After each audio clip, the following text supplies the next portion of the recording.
Yes, I, a special one from the CEO, stand coming with the spoon. And your boy, Friday the Southern Band, Charges on the beat. On the spoon to get your information. On the spoon to be part of our discussion. Spoon, spoon, spoon television. Spoon, spoon, spoon radio station. Spoon gonna tell you what is happening in Liberia. Spoon gonna tell you what is happening in Monrovia. Spoon gonna tell you what is happening in Africa. Just to spoon you will know. If the children crying for starvation, just to spoon. You want to get a news update, my brother, to spoon. You want to know what is happening in Monrovia, to spoon. Politicians want to make their decision, just to spoon. You want to know what's happening in the ministry, to spoon. To spoon. To spoon. You from Fonjema, Maryland, to spoon. To spoon. If you eat kepa, gradually, my brother, to spoon. You got a spoon TV, you got a spoon radio, to spoon. To spoon. You wanna get a news update, to spoon. What? Yeah, Rastafari. Kilibamba, kilibamba, kilibamba, kilibamba, kilibamba, kilibamba. What I want? This one you bati leo. Spoon TV. Spoon. This one you bati leo. Spoon. Beseku. Spoon TV. Spoon. Ba. Spoon. Skidibidi dabado. Spoon TV. Spoon Entertainment. Kuwa.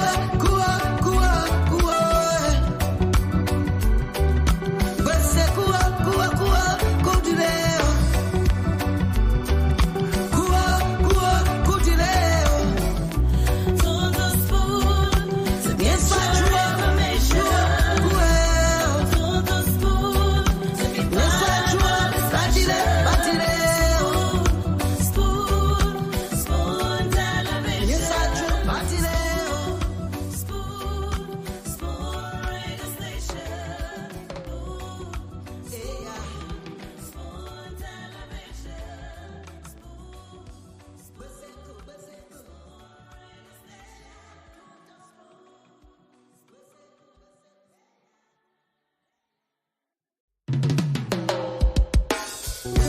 Yes, I, a special one from the CEO, stand coming with the spoon.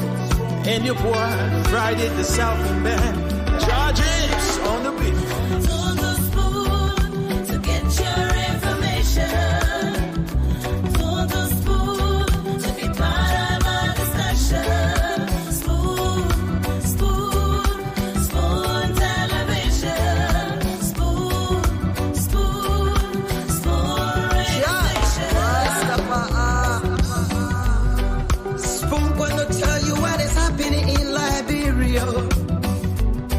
Spoon gonna tell you what is happening in Monrovia. Spoon gonna tell you what is happening in Africa. Just to spoon you will know. If the children crying for starvation, just to spoon. You want to get a news update, my brother, to spoon. You want to know what is happening in Monrovia, to spoon. Politicians want to make their decision, just to spoon. You want to know what's happening in the ministry, to spoon. Yeah.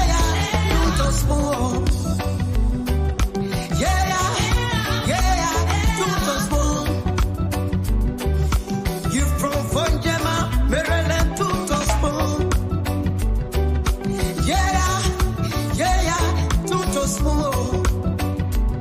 If you eat keep on crazy like my brother tout on spoon. You got a spoon TV, you got a spoon radio, tout on spoon. For the advancement of our people and future condition.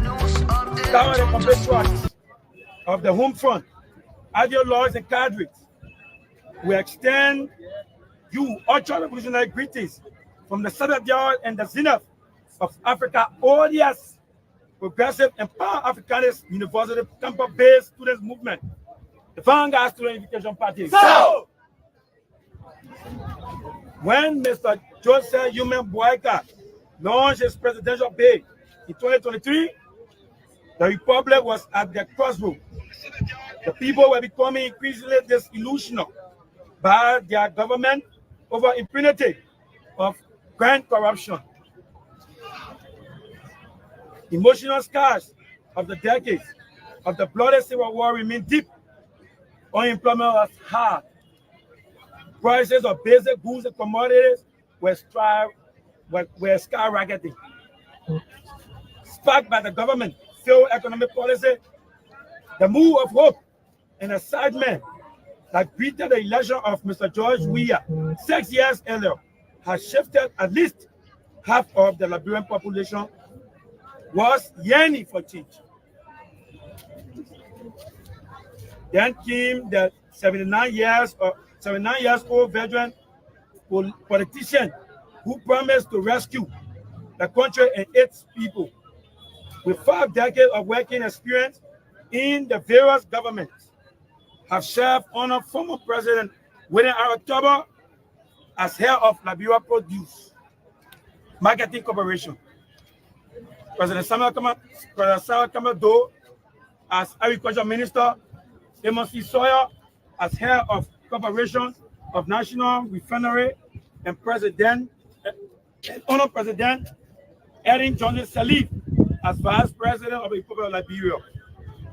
Boyka in charge the electorate with promise to face the country. Among this campaign and early presidential promises, 3 stand out: inclusive government, fighting corruption through accountability and transparency, and establishing the War and Economic Crimes Code. Henceforth, President Boyka, who has been entrusted to supervise the affairs of the national state, is now uplifting distress and delusions in the society at this early stage. Rational tendency, rational tendency, gentlemen agreement, gentlemen agreement. Just within 6 months of this presidency, an experienced man who has worked in government for 5 decades plus, demonstrating all these inconsistencies, which will mean a lot to the Liberian masses. An asset, but being paid for not executing the responsibility for said office to insult the Liberian people. The asset recovery team abandoned all these big horses that were built by former Deputy Minister for Fiscal Affairs, Samora Wolo Kwali, the then President George Weah, and other key officials of the Weah-led government to arrest Keke as a means of acquiring assets is an insult to the president. This is very shameless and reckless on the part of the asset recovery team. They should claim the attention of the president in order for him to act now to either disband asset recovery team for not working in the interest of the Liberian people, or take form of slumber and be proactive. Furthermore, the Unity Party government headed by Joseph Human Boyka has intentionally refused to lead with transparency and accountability. They have grossly refused to make elements of past regime to account for the form and manner in which the nation state was ran. Mr. Boyka's recent communication to the House of Legislature on the recent F-moving machines the negotiated and brought to the country is part of an effort to promote development across the landscape and is mischievous and also marked. Manda, where do? Lonely, the finance minister, lonely. Yo, Bunga party, yo. Reactionary tendency. Reactionary tendency. Chicanery. Gentlemen agreement. It is also very frustrating to see a government that promised to be transparent and accountable to the Liberian people proceeding with lies, deceit, and irresponsibility. Just within 6 months, how come Mr. Boyka, who was considered a man of accountability, is now telling us about gentleman agreement? This is a sign of betrayal and the continuation of business as usual. Reactionary tendency. Reactionary tendency. Business as usual. Business as usual. Business as usual. If Mr. Boyka doesn't live to his promises, the people will have no option but to rise against him. With experience and vigorously in the cause of massocracy, in defense of students' rights, social justice, academic freedom, and peace, Sube is calling on the import Sekou Kone. Reactionary tendency. Reactionary tendency. Backlash Kone. Arrogant Kone. Yo. The weapon of oppression and suppression toward the student leadership that is in the best capacity of championing the challenges students undergo daily on the campuses of the University of Liberia. Be free from intimidation. Reactionary tendency. Reactionary tendency. Sekou Kone. Sekou Kone. Masa Boga. Yo. Sekou Kone must leave. Yo. Team of Sekou Kone, who has spent 30 years working with the University of Liberia as a professor and administrator, is elite. Viva. Then what one will do is to move into action. And autocracy is exemplified. No freedom of expression throughout human society. The last time, they are surveyed by using the TPA, reduced with multiple indications and fact checks. We were smartly informed and exposed. Yes, what you back today, yes, what you back today,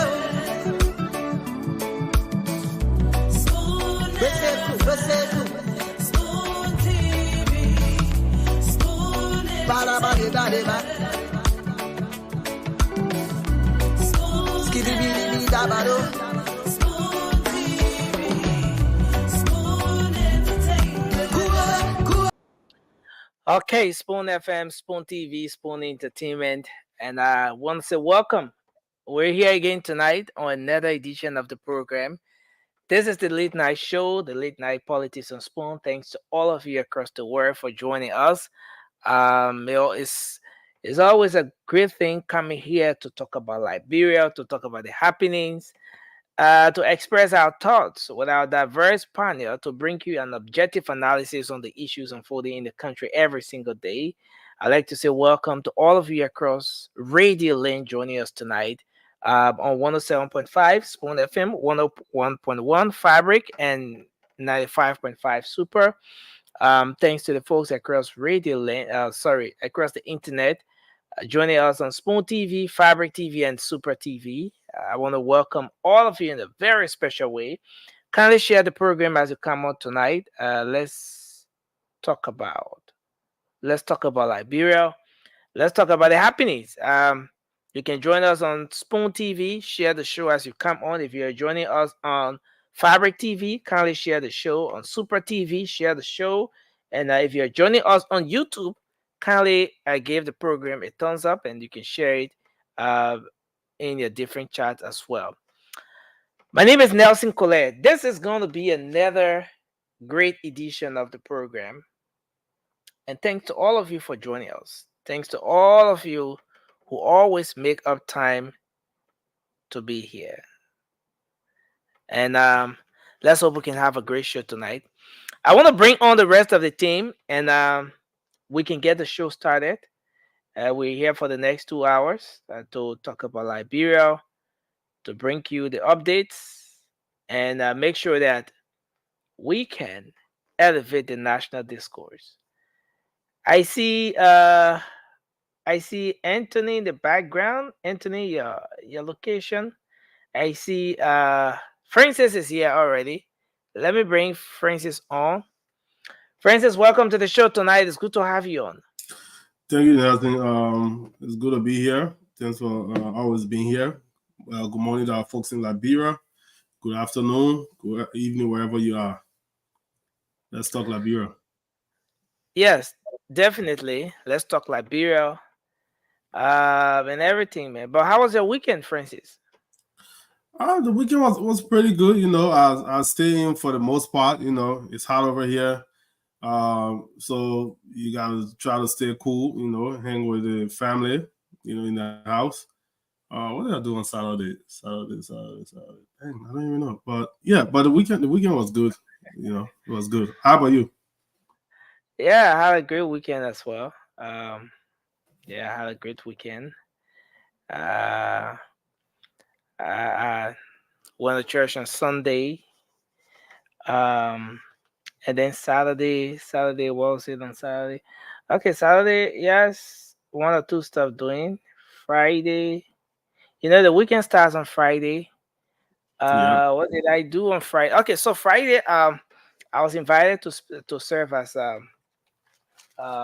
guest speaker at one of the graduation programs of the Kingdom Life Academy. I spent most of my Friday there. Prior to that, it's been a lot going on in the back end, but it's a great thing that we're here tonight to talk about country first. Always, man, always country first. Mr. Zokia, the lover boy. Whenever Zokia comes in this record, just know them. Listen, Tomorrow will be at 100 degrees tonight. Around you. You have any cup around you? I just give it up. Or just What? No cup around you, right? No. We collected and made available some good amount of money for mobile. I mean, we're not getting you chance. Raymond, welcome to the show. I'll keep muting this guy. He will not let the cat out of the bag. Raymond, no, but there's no cat to be let out of the bag except denier. Okay, yeah, he's about to deny. And Raymond, you're right. And we're not allowing to deny on national television, bro. You gotta man up. Yeah. And you gotta give us the receipt that you spent $1,000. Because Francis spent his 150. But man, we don't want you to spoil your name and deny on national TV. Francis spent $150, so he deserves a receipt. Yeah. So let me just ask the question. Francis, how much did we contribute towards the mail weekend? Oh, Zokia, I mean the thing like Raymond said. I mean in general, I'm not talking about the total. Okay, because if you look at what everybody was talking, I think Raymond I couldn't know about. I think anywhere around $600 or $700. No, it reached $1,000. I collected the money. Raymond collecting, so yeah. They made no love. So and we told the man, since you had your wives. But if you didn't spend $1,000, you got to take the woman out again. Hey man, put me to the ratio again, handle. The male bring about money. Look at the other man putting a finger. Remember putting 2 fingers up. Welcome to the show. The man want to let myself. I'm a man too. You got me, I'm a man. Every time I come on the show, I'm getting ready. He knows that I'm getting ready. So when I'm ready, I have to put my finger up for him to bring me up. Yeah, so. Yeah, you want a medal catch you on my way? Yeah, exactly. So here is where we are. Here's where we are. Back and ready to come on. Anthony is in the back. Anthony is in a car. Oh. The car is not moving, but the guy is in the car. They know don't broadcast from car. And we have a rule. Maybe we should do a vote off here. I mean, I'm neutral. Should we bring? Oh, the man jumped from the backstage. Even before the vote, on the bench outside. Because I was driving somewhere now. I was just driving somewhere. This man is one of those who have been preaching equity. Respect for rules and regulation, order. Mr. Cummings will transform Liberia. In fact, but the man wants to come in, just violate the rule. But the man went over. I didn't. Somebody trying to find a place to sit while he's not in the car. Yeah, they won't talk. But we don't broadcast from car on the show. That's against our rule. We don't use a face cap and all the kind of stuff. But it's a great thing to be here, man. I want to welcome everyone. Thanks to you, Sandy, for being here tonight. We appreciate you. Thanks to you, Raymond. Raymond has a whole setup, and at some point we have to be lowering his microphone now because he has the ability to speak above every other person here. But thanks for being here, Raymond. I mean, Vasco was talking about in the comments, talking about please lower the man mic, man.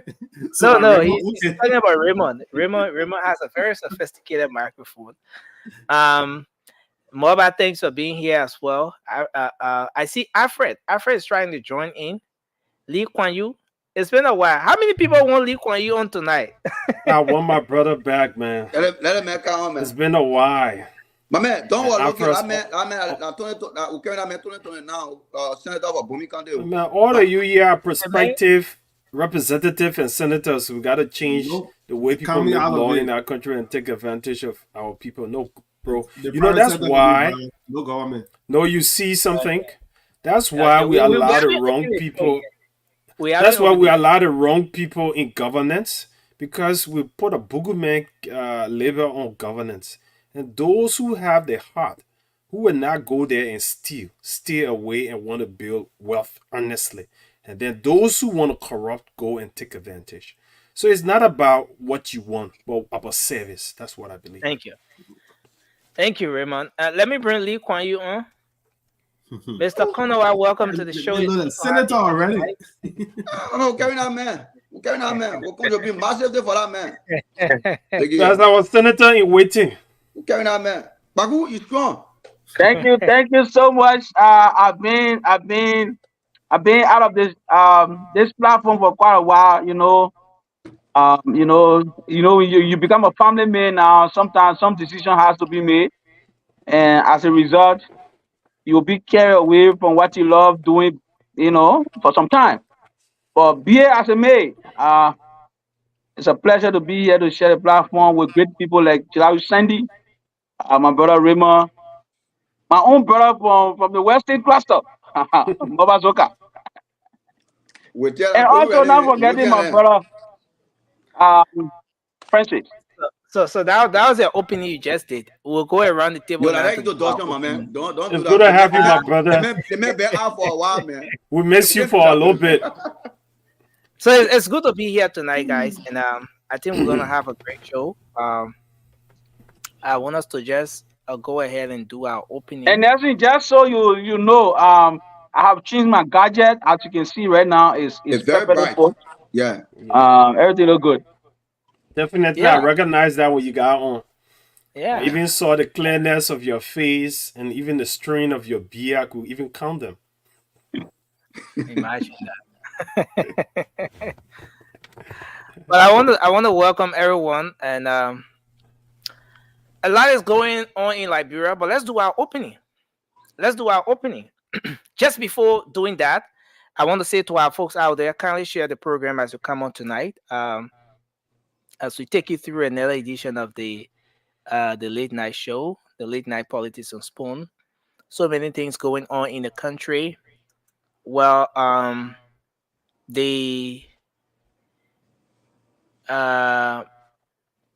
you have the issue that has to do with the former president his arrival over the weekend. We spoke about it. Uh, well, there has been concerns as to why there were military personnel deployed at the airport, at the Rabat International Airport, when the former president was arriving to the country. What were the rationale? What exactly prompted that? Since in fact this is not a usual thing, it's not a normal thing to have military personnel deployed at the airport. And to what extent did the arrival of the former president pose any threat to the peaceful activities there at the airport? So you had the military, you have folks from the Liberia National Police. At a point, the police IG. Can you guys still hear me? Yeah. Go ahead. Okay. So at a point, the police IG himself was there with his guys, well-armed police officers, and members of the personnel of the armed forces of Liberia. They were also there, and it's a good thing that we have Alfred on set tonight, because he's an ex-military personnel, and he can better say at what point do we have the military deployed at places where they would not usually be, like the airport and some of those environments that you would not on a normal day see the military personnel. Well, there are different narratives around this. The police IG said the reason why he went there was to dispel the rumor or this belief that the former president was being denied access or any form. They were there to provide security for him as well. But it's the narrative from the other angle is far different. And so this is a conversation that's been going on. And the next thing is that a lot of you are aware about this whole thing with Western Cluster. Is a good thing. Again, we have our two brothers here from Bomi. This Western Cluster situation, the road user permit was suspended after the current president, paid a visit to that particular corridor, saw the extent to which the operations of Western Cluster is damaging the road, not just the road, but even the bridges along that corridor, and with little or no, with very minimal contribution to the maintenance of that corridor. Then the president threatened to shut down the company. Next thing we saw that the road user permit was suspended. But then in no time, the public works minister lifted the suspension, gave Western Cluster the go-ahead to use that corridor, gave them the road user permit. This time around, increasing the number of vehicles. And it was interesting because at one of the hearings where the public works minister was invited, he said that they reduced the number of vehicles that were making use of the corridors under the latest road user permit they gave to Western Cluster. But then the information on the other end is that the road users, the number of vehicles were increased. So he had been informed that the number of trucks plying that corridor every night was 150. And he said they reduced it to 125. But the likes of Senator Snow, who was very involved with this process, said no. The initial amount of trucks that were permitted to ply that corridor was 50. But the number was increased to 125 under the recent road user permit. And so there was a little bit of conflict there. But at the end of the day, the Public Works Ministry, the minister, this government was under serious pressure from the Senate, from Liberian people, especially the people who make use of that corridor, who reside within that particular corridor, as to what led to the lifting of the ban, giving them a permit to use the corridor. But interestingly, the Public Works Ministry, authorities at the Ministry of Public Works have withdrawn the road users permit. They've suspended it and giving Western Cluster the time to go ahead to so for the second time they've suspended the permit, and they're calling on the company to live up to their part of the agreement that was signed within 60 days.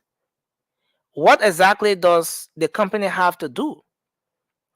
So, according to the agreement, this company is supposed to, on an annual basis, on a regular basis, make some contribution towards the reconditioning of the road, the maintenance of that corridor. This company is supposed to build a railroad from that place, Bomi, where they're operating, to through which they will be able to transport the minerals they're extracting from the country. So instead of having the railroads ready, and in fact, even before the construction of the rail, you should have some feasibility studies, some assessment done, people who fall within that corridor, settlement and all of that. So the fact that all of those things have not been done, the permit has been suspended, and the Ministry of Public Works has given Western Cluster 60 days. As we speak, one of the things that this administration came to power on, one of the things that gave Unity Party the votes you got, was the promise to audit. The promise to audit the previous administration. The promise to audit people who served in different capacities under the previous administration, to make sure that those who squandered state resources can be made to account. And so a lot of people have been beating on the government when it comes to the issue of audit. Where is the audit? How is the audit done? Where are we?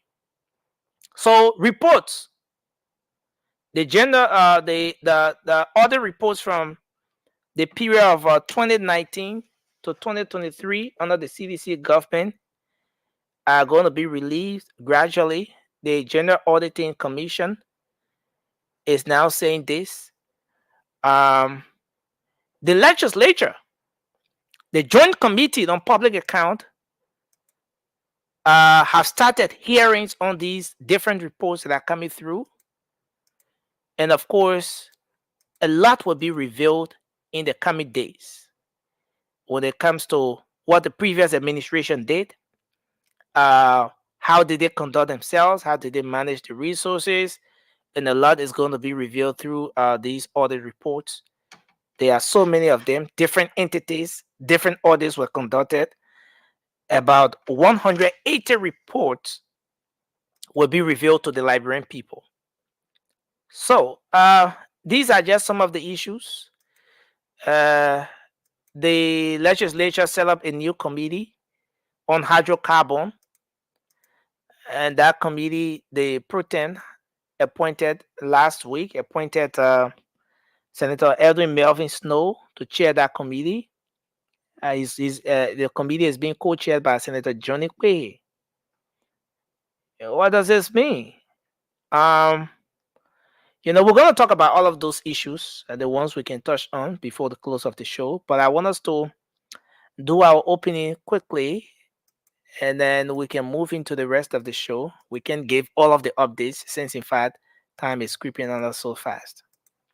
So let's do our official opening, 1 minute each, starting with you, Francis, and then we can go around the table. Yeah, it's always good to be here, and Yeah, so in the preview today, also concerning what happened on the University of Liberia campus, is very disturbing to see what's going on there. Students acting like rebels, pretty much running around university campus, disturbing other students who want to learn. Listen to the spokesperson, whatever the case may be. Just watching it made me. I have flashback of when rebel leaders were standing and doing interviews, and they have all their soldiers standing behind them. Students that's supposed to be learning are over there acting like they were to go to war. But it's a shame. And these are the people that's all be the future leaders of our country. Our country is in trouble. If these are the people that we are looking up to come out of university, some of them should have been out of university a long time ago. But they're just there, not serious about anything. You got freshman kid, another kid spoke. He just want to take his exam and go home. But they're being hijacked and attacked. How are you speaking on behalf of the students, but you're attacking the very students that want to take their exam? You see, so, I mean, our country is in serious trouble. If these are the future leaders of our country, we're in serious, serious trouble. Thank you. Maba, you want to do your opening? And you're right. You're right on that. That's one of the updates. I didn't come up with, but yes, we played a video, portion of the video. It was a scene today on the campus of the University of Liberia. Yeah, but go ahead, Maba. Let's hear you. Yeah, thank you, Nelson, and thank you to all our listeners, Radio Land, Facebook, YouTube. Nelson, my main concern here, I know the UL stuff is very disturbing, and I think the government need to take action. And at least because it's a way of rest start that way another man and stop that way another man begin. So you can keep infringing on other people right. But let me go to the whole Western class or something. I mean the audit report that we just lay out on, but I just want to emphasize on if the government, we are looking at the government to take action. We're not just sitting, they must bring all those report, and it's damaging and end of the day the government just sit without nobody paying the price. I think the government need to stand up. Because now the past government now, they're saying that they installed nothing. First of all, they were not in error in a corruption saga. So if the government can make it a duty, because what the Liberian people voted in power, it's not because the Liberian people voted JMB in power, they have to sit and watch people playing or watch people talking. They voted you because they need change, and the change they need. If the audit report, based on the audit report, Liberian people were stood on, let all the people who are involved, let them be prosecuted. The president will not sit on it, and we'll keep pushing for this, because that's the reason why we preach on the identical platform from start to end, and we stay on it. Thank you, Nelson. Raymond? So Maba, right? I will pick up from where you stopped. I believe this government is slow but sure, especially when it comes to audit. And I like the way things are playing out. You know, when the government just took in based on people who supported the government and the president on call for audit, we heard people who serve in the CDC government saying it was going to be a witch hunt. Even the former president spoke to it. But now they are emboldened because this president have gone slow trying to get his feet in government. His various cabinet officials and other appointed people settle in at their various offices. So it has emboldened them because things are going a little slow. I heard the likes of Isaac Doe saying they should audit them. What's stopping the JMB government? So now that they are speaking out and asking for audits and the likes, when the process starts, they got nowhere to hide. Because they're on records for saying that they want to be audited and be vindicated. So that's just going to happen. But I like to speak by and large to our Liberian people. You see, because of every challenge, there comes an opportunity to right the wrongs. You know, when you can identify your problems and it affects you so bad You should be able to generate the energy and the strategy to solve that problem. Our country is more than 170 years old. That's a lot. To be able to see where we are among the least developed countries in the world, where we enjoy nothing so much except our low environment in our country. But there are a lot of things we can do. But it starts with all of us. Our honesty and not playing to the politics. And yearning for serious development and change that will affect our lives and our children to come. That's what we need to do. And that goes to how we even respond to a situation when it comes. How we even talk about things when it comes. We should be slow to speak and fast to thinking. Whenever a situation come up, you want to analyze it and say what's good about this thing and what's bad about it. If we're able to judge everything in our country about the good, outweighing the bad about the good, then we'll be able to, focus our energy into things positive. But what I come to realize that we Liberians would like negativity. The negative energy have consumed us. We use all of our time and our attention to negative things. As a result, we're not putting a lot of energy to positive things or focus. As a result, people keep using us, a politician keep playing on us, and they keep using us. A few people keep enjoying the wealth of our country while the rest of us suffer. So this is a caution to all of us. It's about time for us to shift the gear and get positive and ensure that the positive things takes place. The government should make the resources to work for the people. Our living conditions should improve. And we should support everything that is positive, that is geared to doing just that. Thank you. Thank you, Raymond. Sandy? You guys can hear me? Yeah. All right. Well, good evening from my end. And to those watching us, I bring you greetings. Now, something was talked about today on Spoon, and I just want to start my night with that, where it was identified that a Ghanaian company was issued license or contract, a security contract for the Liberia International Airport or the Roberts International Airport. And the debate on Spoon today was that how that is unfair to Liberians and how that takes jobs away from Liberians. And I want to agree to that.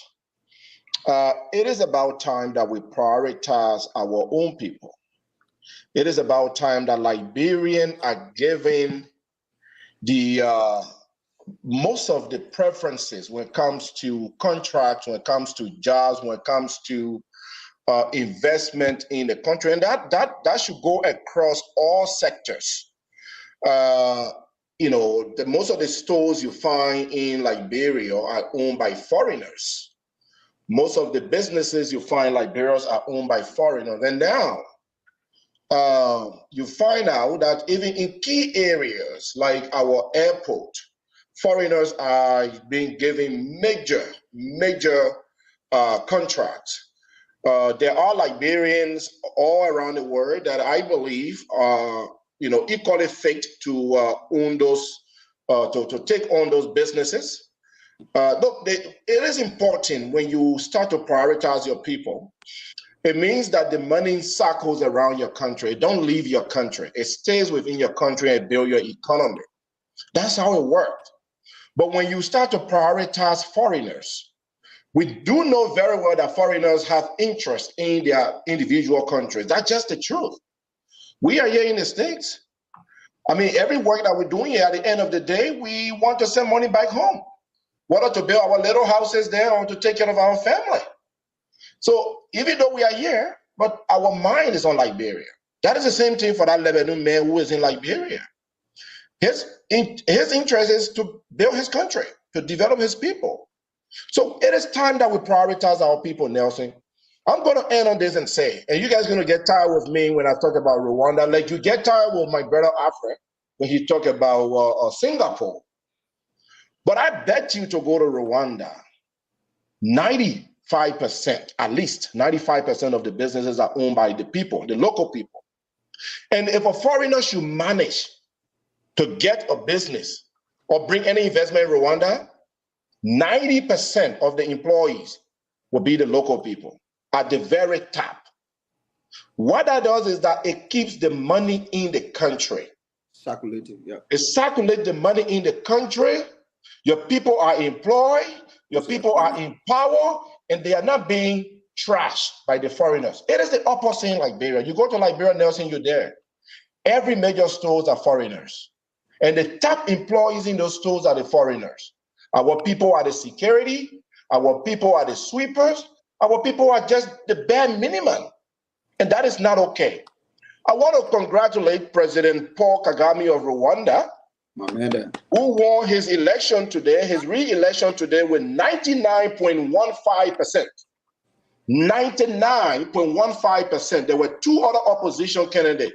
They could not even get 1%. Let the West argue that he's a dictator. But I argue that his people truly love him. Not because of him being Paul Kagame, but because of what he's doing to transform his country. He put his people first. We need that in Liberia. For Liberia. me, now my talking point is stealing away. Please listen there for me. Yeah, I beg you. Lee Kuan Yew. Sandy, are you done? Yeah. Sandy, thank you so much. I'm going to take it away from you. I'll just take it away from you. This is the kind of leadership that we want to see in Africa. A leader that will prioritize his people. You know, this so-called brainwashing by the West have killed development in Africa. And I'm so much proud of what Mr. Kagame has done over the years, taking a country that was considered, a country that was considered nothing. Almost millions of people were killed in a genocide, to raise that country from that dungeon of chaos and hate and bring it to where it is today, that Rwandans can be proud of themselves. This is the kind of leadership we want in our country. And again, I want to join you, Mr. Sandy, to congratulate Mr. Kagame for his overwhelming victory. Whatever you want to say, call him dictator. Call him whatever name you want to call him. But this is the kind of leadership we want to see in Africa. And I believe if all African leaders can rise up to the moment, Africa will be a better place. Now let's come back home. Tonight, Nelson, I want to say thank you for giving me the opportunity to be part of the because I'll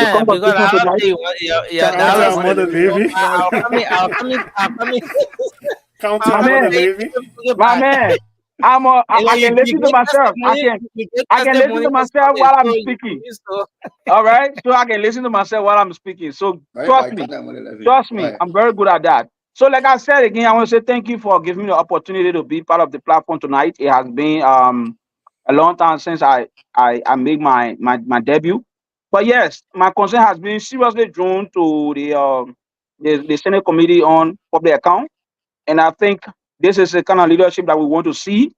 I read a post from Senator Kone regarding the different hearings that will be conducted moving forward. I think this is what we want. We want to make sure that accountability and the rule of law is followed. So with regards to those audit reports, we want to hear the outcome of them. It should not just be about filibustering. People come and stand and talk. At the end of the day, nothing come out of it. We are now in the 21st century, where if you think you are hiding information, you will not even know where it comes from. It will be on the social media. So we want to commend them for what they are doing, but also want to make sure that they can follow through with those recommendations that will be made to the president. Thank you so much. Anthony, you want to do your opening? Then we can. Yeah.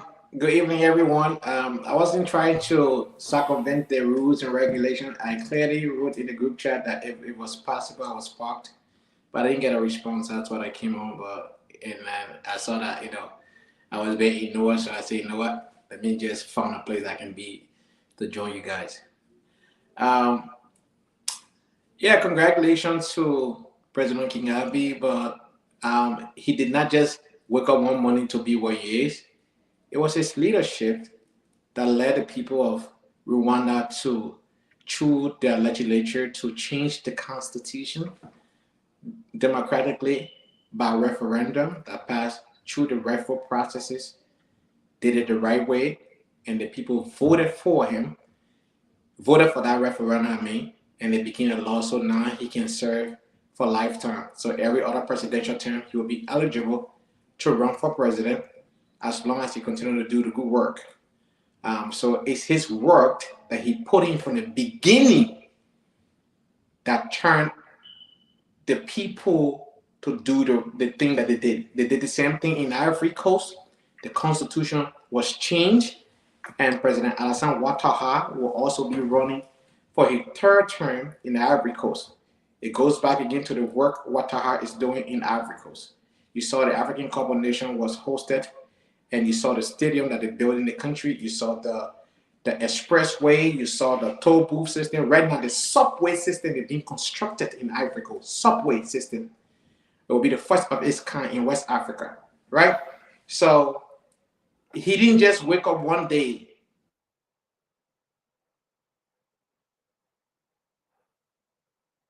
You are muted, brother.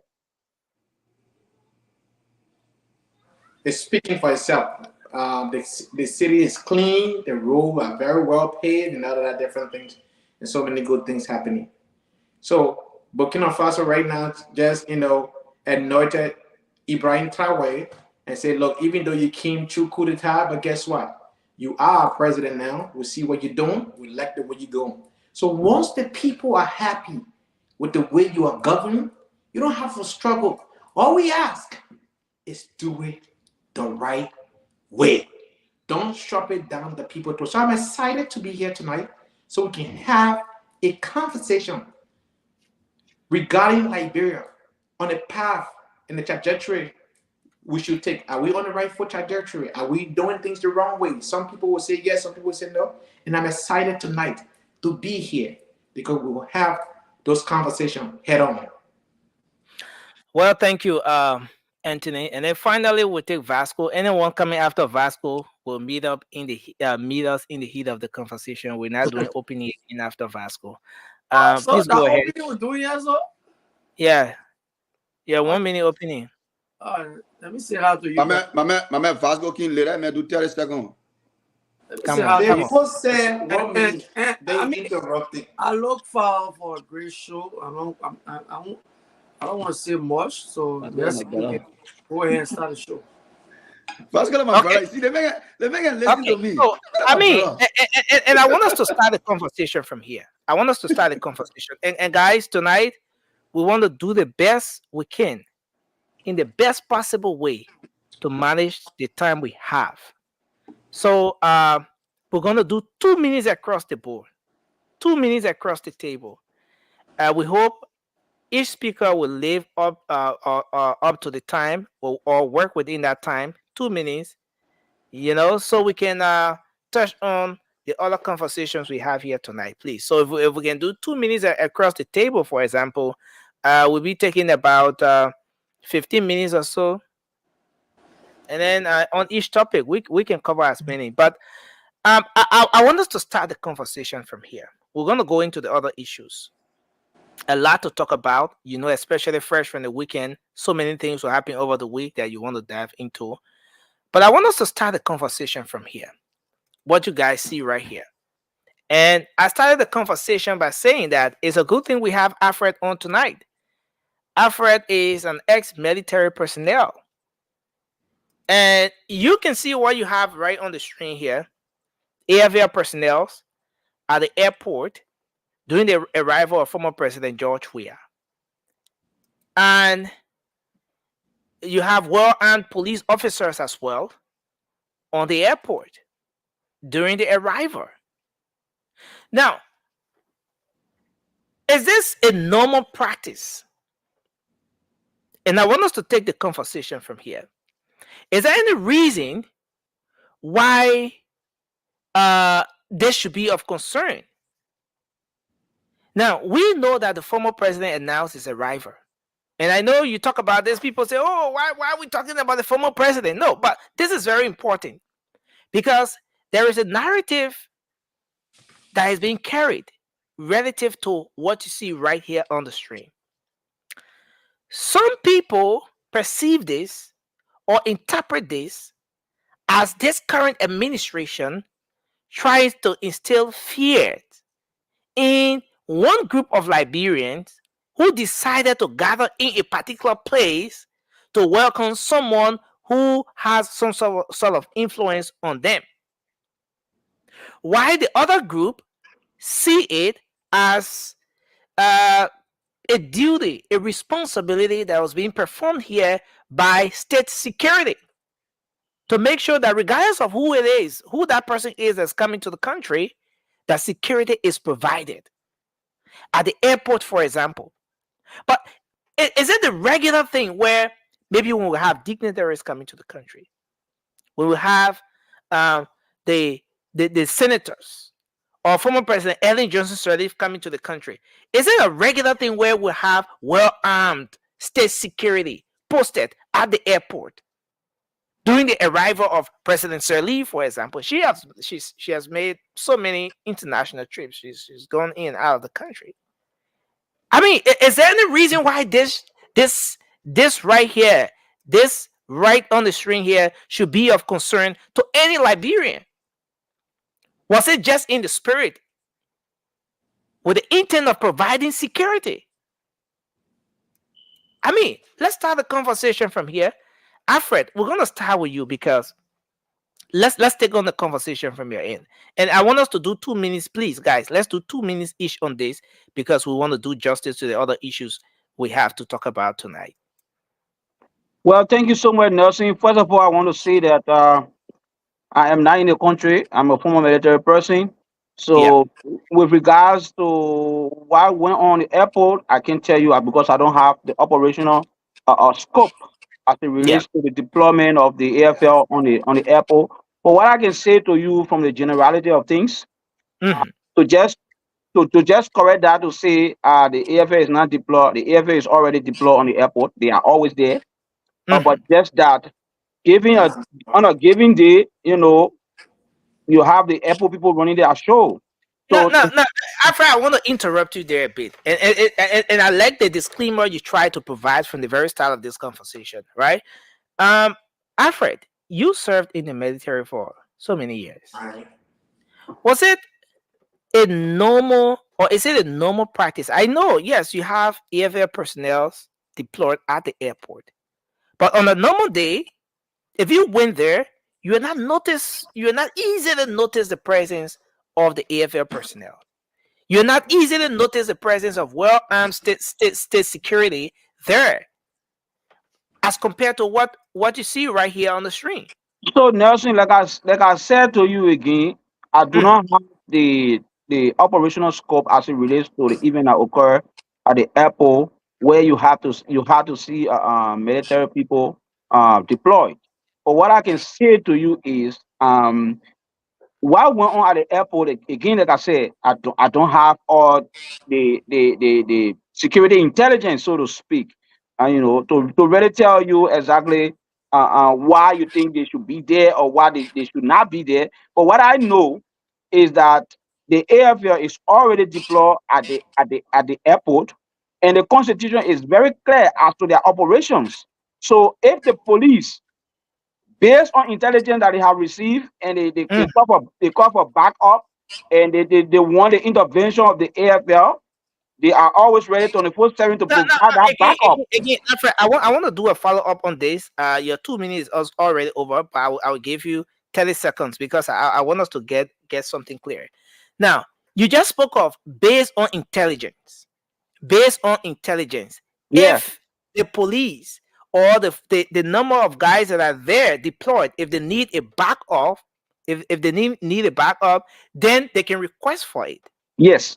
So what are you saying, that the numbers we're seeing here, and especially folks from the LMP and the AFL being deployed there that day in that number, that may have been triggered by some sort of intelligence. Exactly. Yes.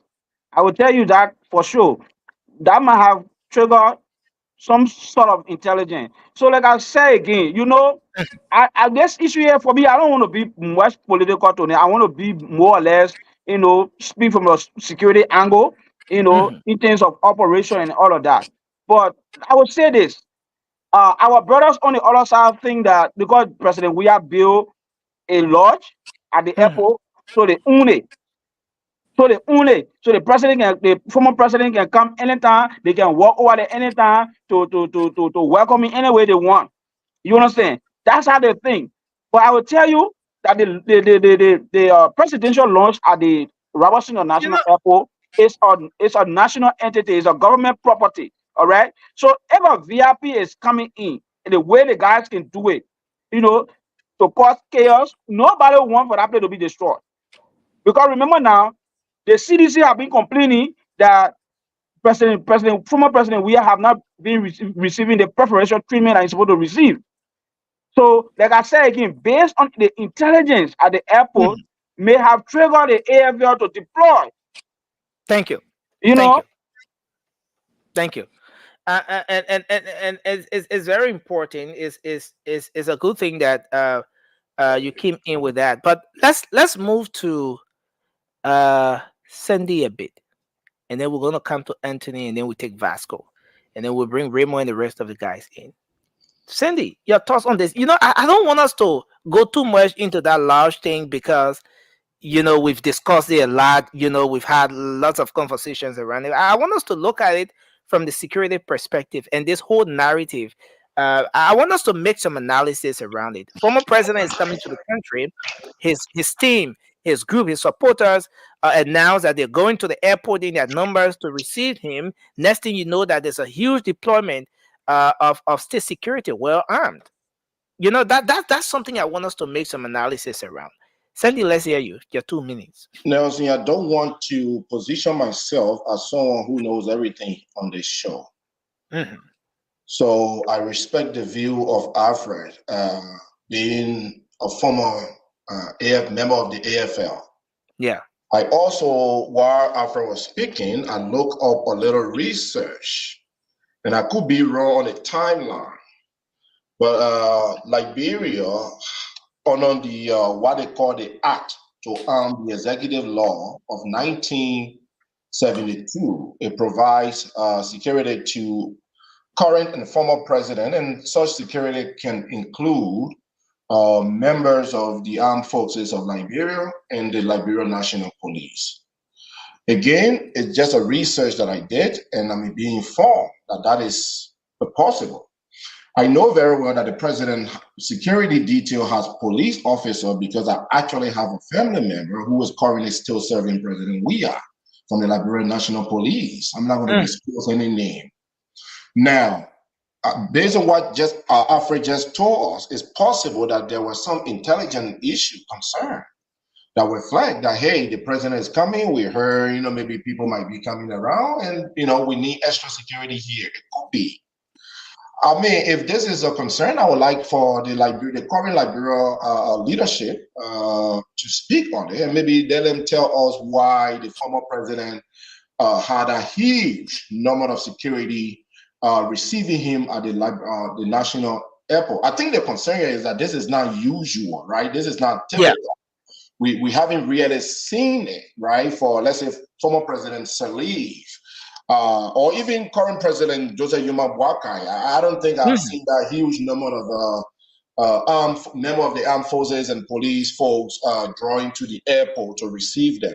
So was there an extra security concern that was flagged by the security at the Roberts International Airport? And if that is the case, let the Liberian leadership speak to that issue. But again, based on my research, we have a law that provides the president of security that may include the armed forces, member of the armed forces, and the Liberian National Police. I want to leave it right here. I don't know much about security. Thank you. And that's a great way to end up. Anthony, then we take Vasco. Thank you, Nelson. And 2 minutes. I don't want to discredit the service of our brother Alfred to the the Army of Liberia, the AFL, brother, thank you for your service to our nation. I just want to respectfully disagree. When you want to plead the fifth and don't say anything. But you cannot plead the fifth and then explain. You'll hold yourself liable. What happened yesterday was very unfortunate for our nation. Look, President Weah, during the election commissioner didn't even announce the winner. He conceded to President Boakai, placed a phone call and told his people, stand down, stand still, don't get in the street. Sedition were mobilizing and said they cannot accept the election result. He told them to stand down. Many of them were angry. They listened. Is there anybody who can put sedition in check? It's former President George Manneh Weah. I'm not a sedition. I don't support sedition in any political activities. I'm a Weah fan when it comes to football. Outside of football, I don't support anything political Weah does. 30 seconds. What? Okay. No Yeah, problem. your time is moving. Yeah. Okay, no problem. But let me say this. In the national police, there are units, different units for different operations. The National Army are called only and only if the police are overwhelmed and they can't handle the circumstances. Then the army back them up. That was not the case yesterday. A former president, a man who did the most peaceful thing ever in our nation history, with our election being, called by the election commission and said, I concede, even though we were that close, Baka won by less than a 1 percentage point. We don't find African leaders doing that often. Where is the threat, my people? We will not allow this kind of intimidation. And this administration is making George Weah more relevant, making people to remember we are now more than ever. We are in the news almost every day because of this administration way of handling things. We're not supposed to be talking about Weah, but this administration, we today talking about Weah. Thank you. Thank you very much. Thank you. Nelson, you want to respond to some of the things you say, or you want to go on? You're not responding. Vasco, let's give Alfred just 20 seconds to respond quickly. Then we go to yeah, go ahead quickly. Well, thank you so much, Anthony, for acknowledging my service to our country. But what I want to say to you is that you don't know security operations. So as a result, you may not have, process exactly what happened at the airport. I came in and I told you that I don't have all the facts surrounding what happened at the airport yesterday. But given the generality of things, that's what I said. That the deployment of AFL on the airport may have resulted from what? A security intelligence. That's what I said. You said they were not deployed, or they were used. Thank you.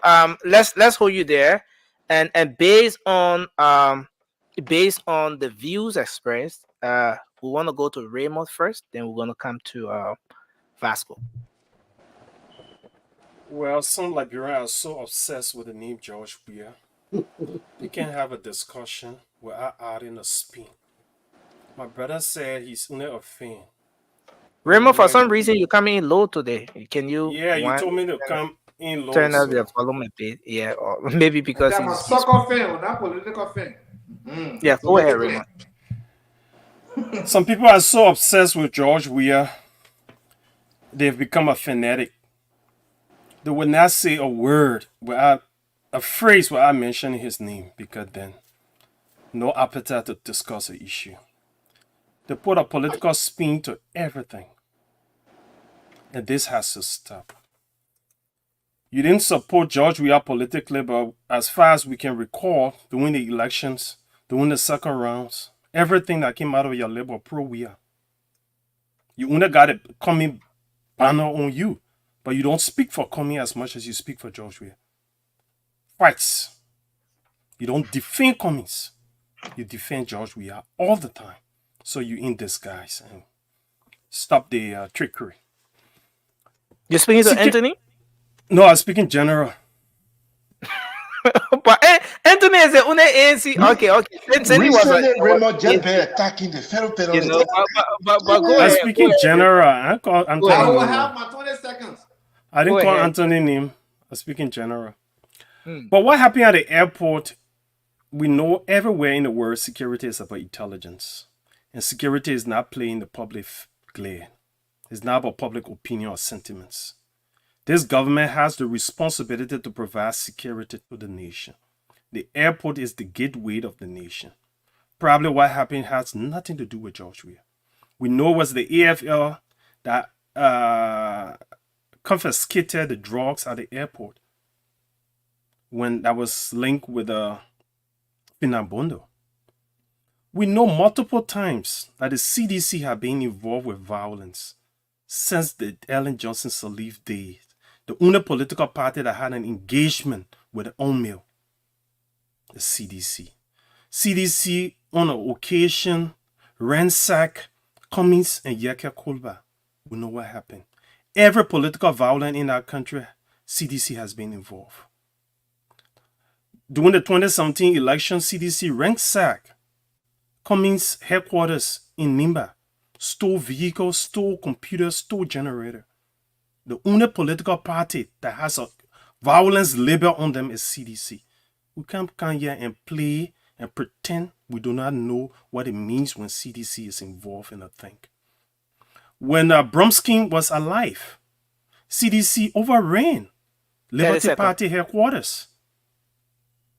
CDC is always associated with violence, but yet people want us to believe that CDC is the most peaceful institution politically that Liberia has known. It's a fallacy and should be called as it is, spade or spade. Thank you. Thank you. Vasco, let's hear your 2 minutes quickly.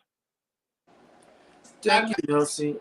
Look, I mean, Anthony just put it right. I right? was implied in Raymond's speech. No. Raymond did not mention He your name, implied me. Anthony.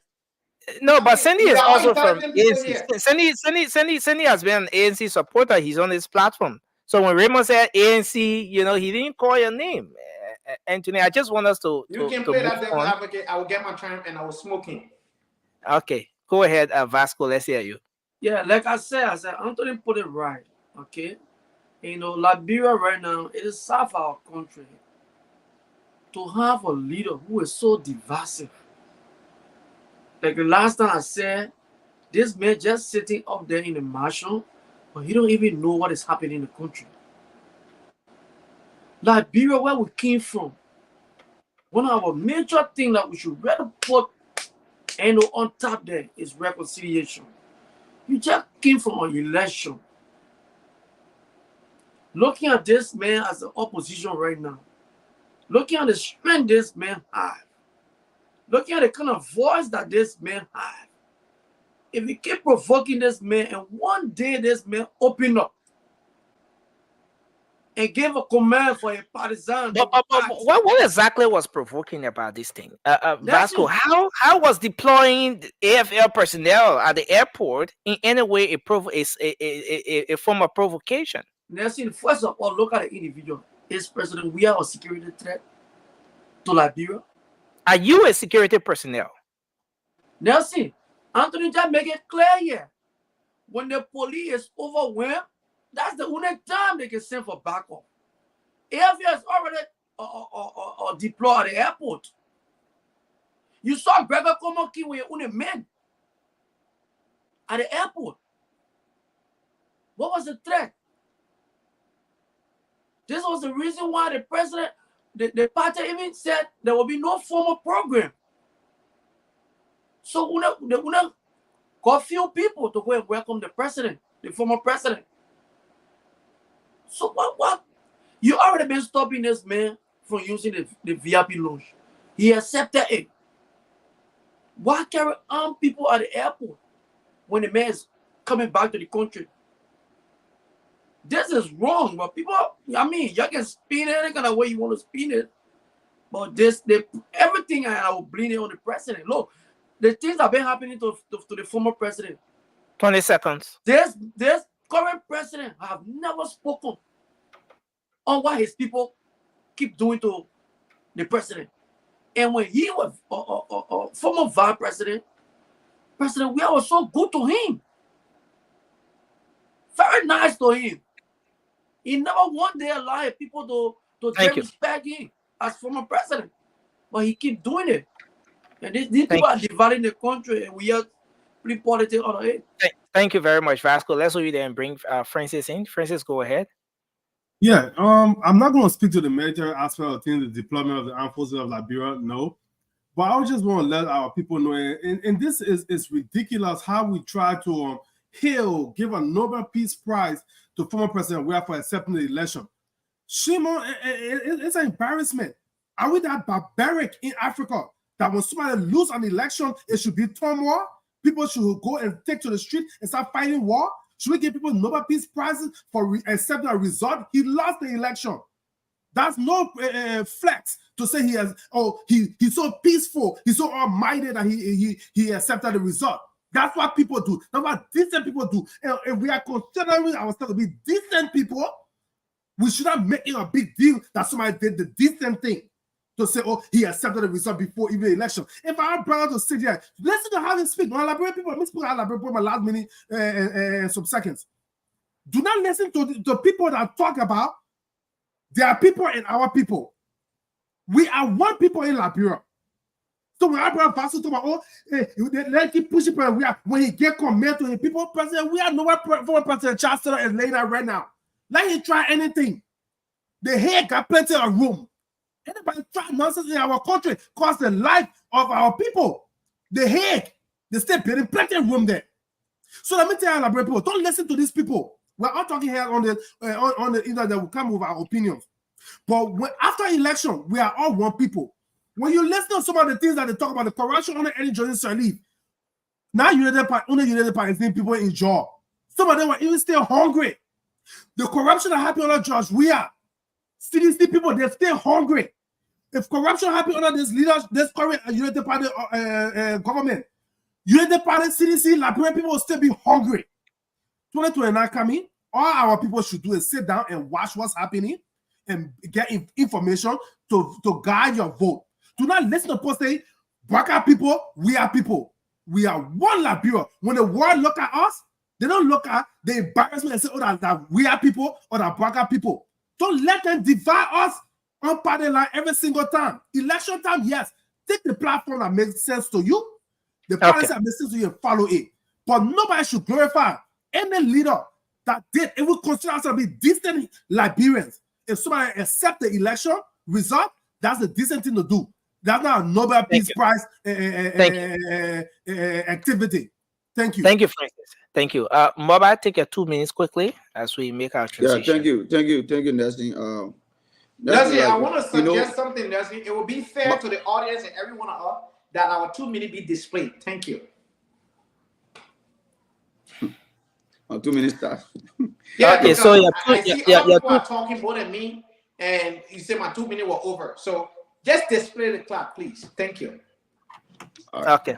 Let me go ahead. So, Moba, thank you, Anthony. Your 2 minutes starts now. Start now. Okay. There you go. Okay. All right. Look. I love fairness, bro. Majority of like, yeah, apart from Afra and some of who they're reading about security aspect, who know nothing about security. So when things that they happen, let us respect it. Let us we shouldn't involve politics in it, because you don't know, I don't know what really transpired or what was about to transpire over there. And people need protection. It's not only President we need protection. He's the only president to the airport.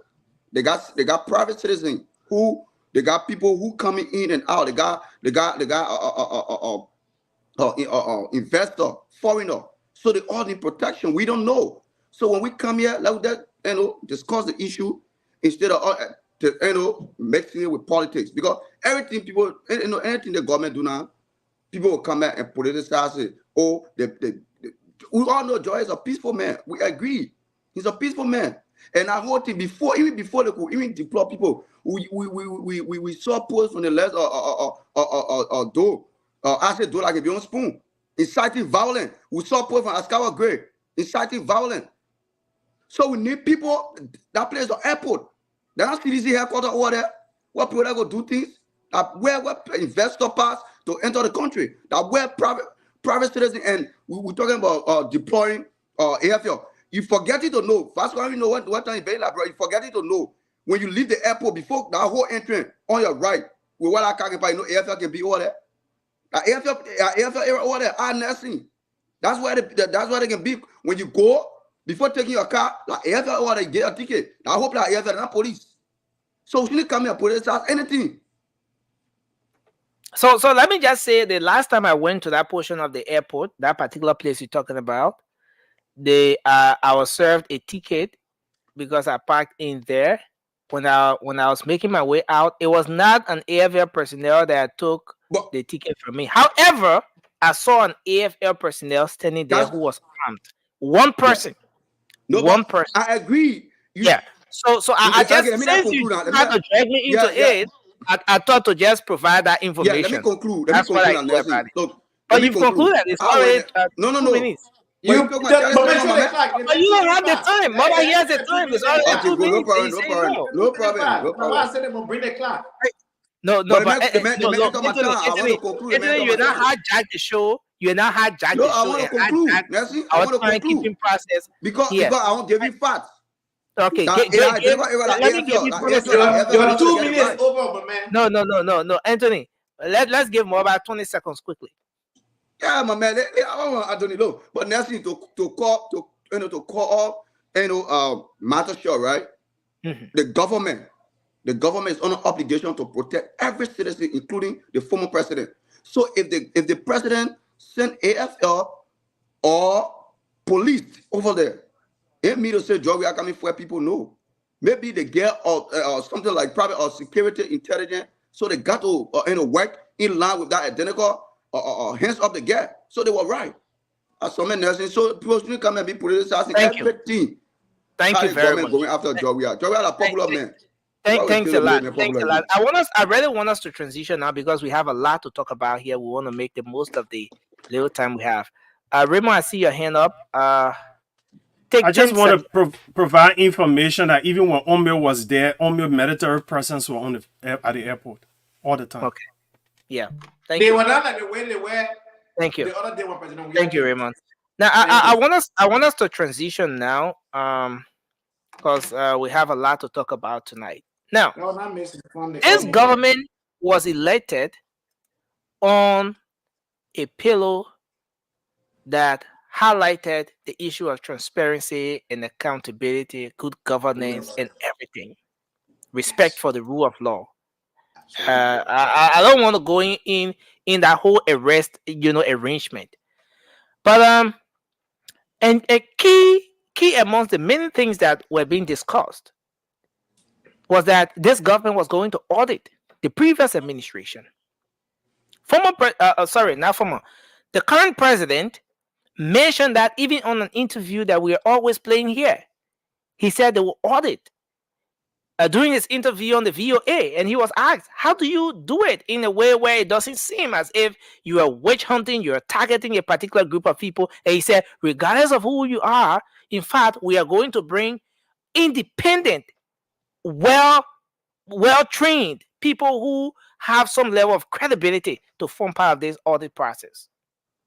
Well, we are talking about audit reports coming from the angle of the GAC, the General Auditing Commission. And you are right when you spoke of some of the posts that have been made. I don't know who mentioned that, but you are right. Yes. Senator Amara Kane posted. And he said today the Joint Public Account Committee of the 55th Legislature has taken a step by officially launching public hearings on the audit reports prepared by the Auditor General's office, despite the completion of approximately 180 reports in the last 3 years. No public hearings have been conducted on any of them. According to the Auditor General, the 55th PAC, that's the Public Account Committee, aims to address the issues and ensure that all audit reports undergo thorough review through public hearings and due process. The goal is to provide recommendations to the president based on the audit findings in compliance with the law. This endeavor aligns with the president's anti-corruption agenda outlined in the arrest agenda. Well, and actually, there are 184 audit reports we're talking about. 184 audit reports. Those reports are capturing a few things. They're capturing a few things. So,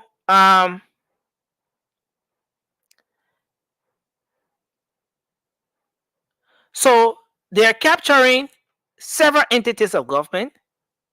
They're capturing donor-funded projects. How those entities manage donor-funded projects, and a lot more. But I want to go to the aspect that has to do with the specific areas. So, the post-war comprehensive national payroll audit, is also ready. There's a report on domestic debt audit that's also ready, and an audit is ready as well on the consolidated account for fiscal years 2019, 2020, and 2023. These are reports that are already ready. I mean, given those different areas and what the government has embarked on so far, in the coming days, we're going to be hearing the legislature, the Joint Committee on Public Accounts. They're going to be going through those reports bit by bit. Heads will roll. At the end of the day, individuals who are entrusted to manage, certain projects, who have access to the consolidated account, whatever happened, heads will roll. Is there any reason why Liberians should hail this administration for just the step taken so far? In 6 months of this administration, conversations about audit reports have started to emerge. Is there any reason? Is this something that this government should take the glory for? Or is it fair that we say the previous administration maybe should be hailed or has some sort of a hand in this, or set the pace for everything we see happening now, since in fact government is continuative? What are our expectations following this process? 184 reports. I mean, let's start a conversation from here, and we can move to the other aspects of this particular issue. Let's start with Cindy, and then we can move around the table. So Nelson, look, I will want to see tangibles. Again, I'm not going to be here tonight trying to give credit to whether the former administration or the current administration. It's a good thing that we are seeing audit report coming out. We want to know what happened, what are the operations that occurred within our government. Dating back, I would say go as far back as as you can, maybe during the administration of even Madam Saleh, if you can go that far. But it's good that we are seeing some audit reports coming. I am not really big on just getting the report. I want to see actions. Nelson, it's evident that the Liberian people resources were stolen, whether it's during Madam Saleh regime or during President Weah administration. The Liberian people resources were stolen. It's evident. We have a country where government officials who were poor yesterday will come into power and instantly start to showcase their wealth on social media, where, and I'm not calling him here, but where city mayors would be wearing Gucci bags and Gucci shoes and Gucci clothes, and they will be posting them on social media. And we see our lawmakers showcasing luxury cars. So I mean, the audit reports will be just the primary step. But when the findings from the reports, when there is no action taken based on the findings, then I will be disappointed. So I will hope that just getting the reports to all would not be the last bus stop, and that based on the findings, the current administration would take legal steps to go after stolen wealth. That's when we can recover, if not all, but most of what was stolen from the Liberian people. Then we can equip our healthcare sector. We can, equip our education sector. Few people should not just steal from us and walk away with it and walk around, Liberia freely. They should pay for their actions. But here is the thing. Here is where I'm not really, really moved currently, is that the president appointed an asset recovery team. And within no time, Nelson, we start to see that the asset recovery team start to fight among themselves. Where, two of the members have sent in their resignation. So we want the asset recovery team to be very strong, to be very, hardworking, to be corruption-free. There have been some allegations, among those members of the asset recovery team of allegation of corruption, allegation of, stealing from, attempts to steal. We saw what Marty Colley wrote. We saw what other people have complaining about. So let that structure be there among the asset recovery team so that they can go after stolen wealth that was stolen from the Liberian people. So I'm not here to say thank you to President Waka yet. I want to see actions. And Cindy, your time is up, but just a few seconds. There's a component of this auditing that is going to be capturing activities of the consolidated account for fiscal year 2019, 2020, and 2022. What's your take on just the period? 3 years, 2019, 2020, and 2022. Do you, for any reason, think that it would have been prudent to go a little bit back into maybe 2017, coming to where we are? Let's get your thoughts on that aspect. The 3 fiscal years, 19. Very quickly, Nelson. I will hope that we could go way back. If we can go back to Madam Salif time, let's go back. It's going to start somewhere. This is a beginning. Maybe the government don't have the necessary resources they need to go as far, as 2017. But I would want them to go far back. What has been stolen from the people cannot just be, elected to 2019 to now. We have to go far back. Thank you very much, Cindy. Now, I want to come to Anthony quickly because I see he's trying to unmute. So just take the time, Anthony. Will you consider this as a giant step by this administration towards the fight against corruption?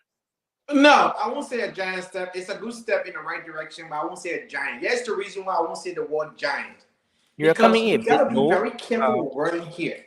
It's the same administration right after the inauguration swiftly formulated a committee to investigate the inaugural ceremony that almost took our president. The president almost lost his life that day, and today none of us can say what happened. We don't know what transpired. What we saw the president doing was commending the lady, in other words. Then they formed an asset recovery team that started falling apart.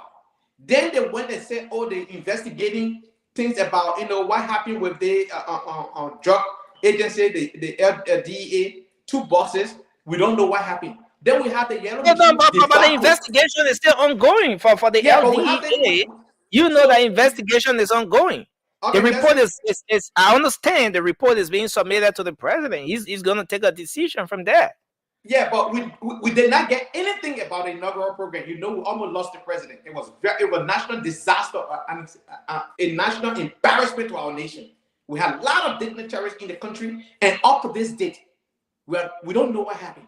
We don't know. You, as a journalist, don't even know. It is not fair to the Liberian people when the president was very swift to form a committee. So We like the fact that all these reports are coming out.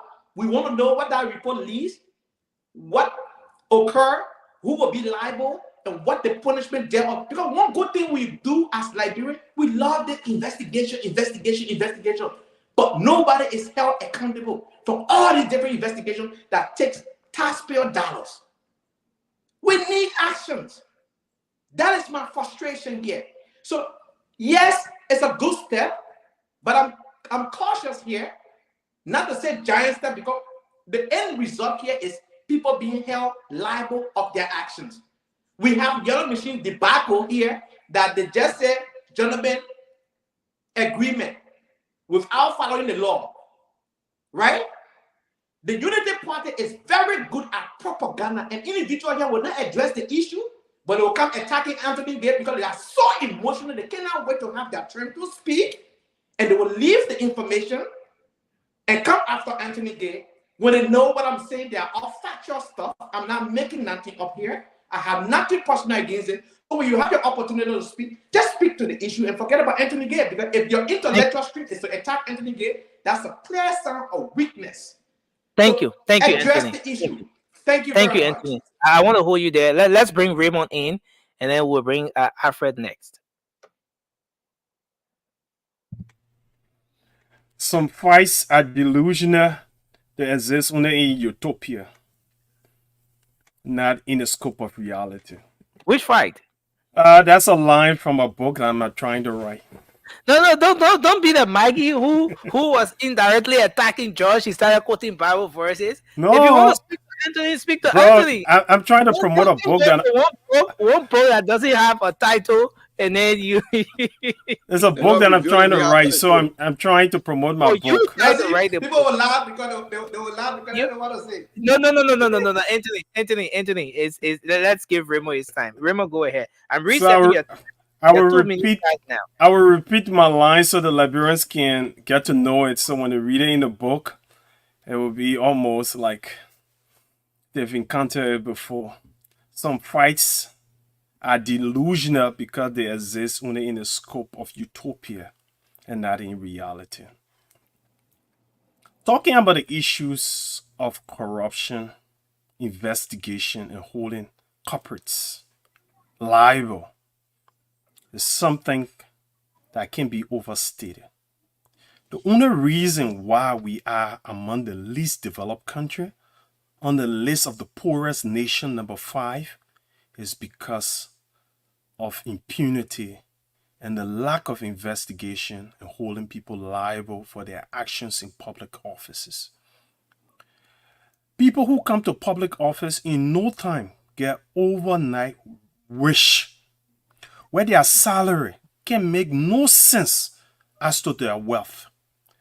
Why is it that today, George Weah, after playing soccer, never rode in a private plane, but once he became president, living in his home in the rehab area, that was looking deplorable. The 9th Street home that he could not maintain. But once he became president, could pay for the 7 condominiums, could buy $500,000 vehicle, could buy toy vehicles that worth over $100,000. All his appointed officials got rich overnight, building mansions and buying properties that they could never dream of owning only in 6 years of government salary. Broad day corruption. So the Liberian people voted in this government to correct these issues. So the responsibility is on the head of Joseph Yema Boakai. But I have confidence in him. I know that he's slow, but I'm positive or optimistic that he's sure. And you asked a question to Cindy, why those years? Nelson, I was in government those years. Ask anybody about the internal audit procedures. How government, the internal audit is a compliance mechanism to ensure that things are done, being proactive, so that you can track things, they are done properly. I worked in government at that time. All those things broke down. So are you part of the people who broke it down? Are you part of people who No, broke no, down no. the Nelson, you see, the responsibility to manage an entity lies in the head and those who are deputy minister for administration and the likes. When we, Okay, you know, Remo, let's take lieutenants. this conversation a little bit because I will give you a little more time. What was your specific role in government at the time? Please show Remington, Nelson, please. So when Anthony, I have the official time here. That your time you get on there, and official time. Remo, what was your role in government at the time? At one point in time, I was IT technical assistant to the minister. Another point in time, I was director for public buildings, construction and maintenance. And simultaneously, I was coordinator for a project called Community Infrastructure Development Project, a Japanese grant funded project. But then, guys, you shouldn't be surprised if you start to go through some of those reports and Raymond names surfaces in one of those areas. Nelson, so for our listeners, for government, for money to be Nelson, let give context to this conversation. For money to be expended from any government entity, it requires at least 3 signatures, and those 3 signatures could be the deputy minister for administration, the deputy minister for technical services, the minister proper, and the controller. Thank you. These are the people. For some of us, when we write, we make a request, and these people have to put their signature to it before it can come out. But they don't even need our request to put out money.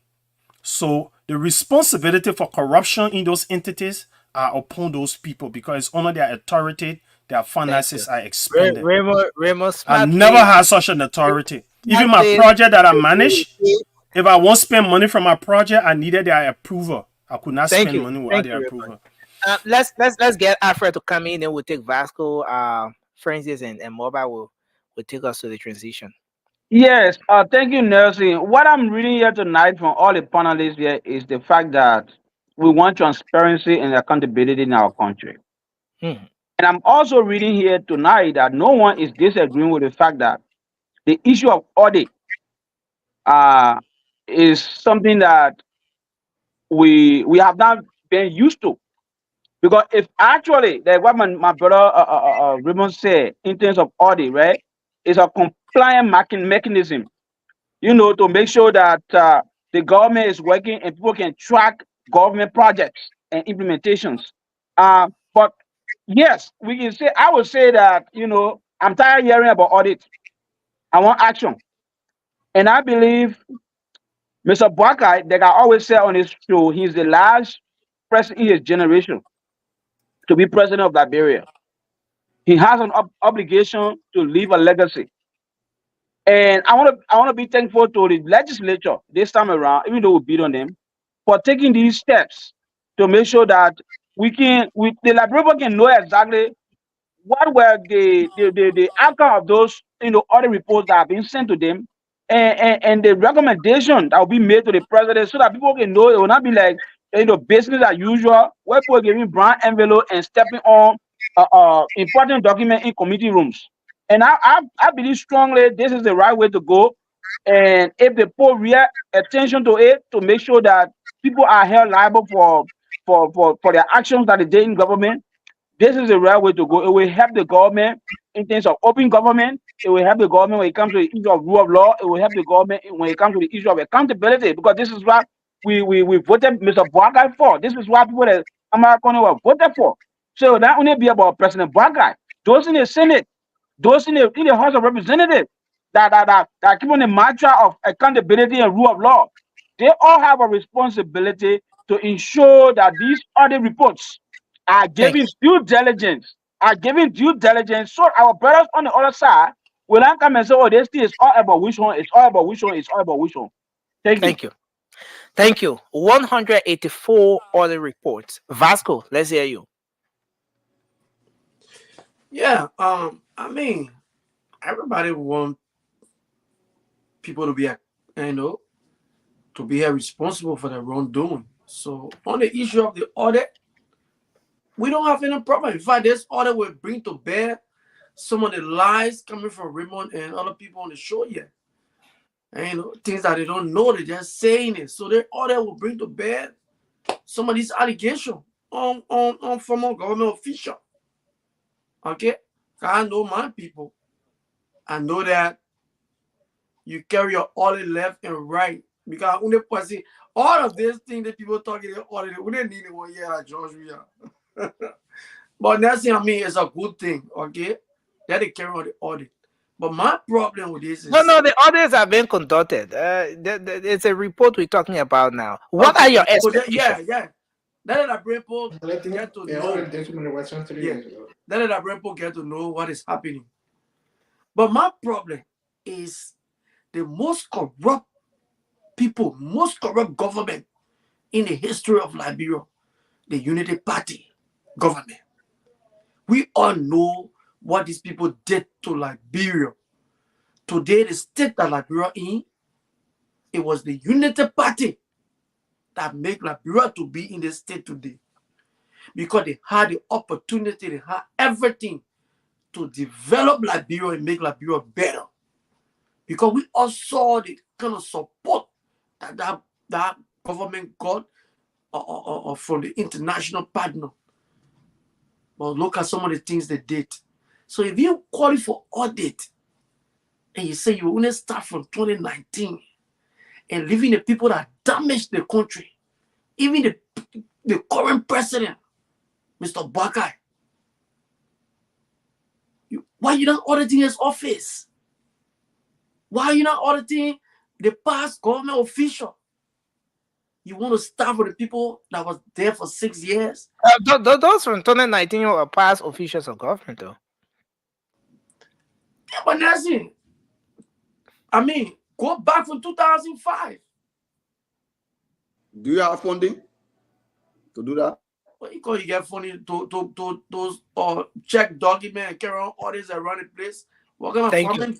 But a point of correction here. If you talk about 2005, then you'll not be fair to the conversation, because 2005 was just the time we have completed our civil war. We're having a first democratic election. So who are you going to audit? My brother, let's in 20 seconds, please. The people who are in government, you know how people are in government. Okay. No, maybe you start auditing former President Charles Taylor, Moses Black.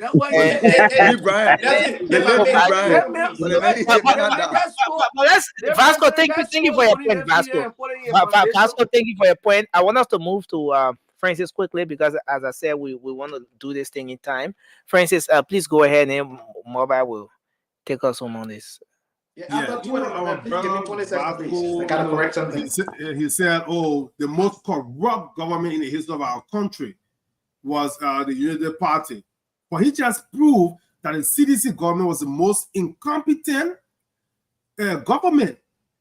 Because how you come after the most corrupt government and you are a very competent government that came to see the interest of the Liberian people, but you deny audit them to retrieve all of the stolen wealth that they took.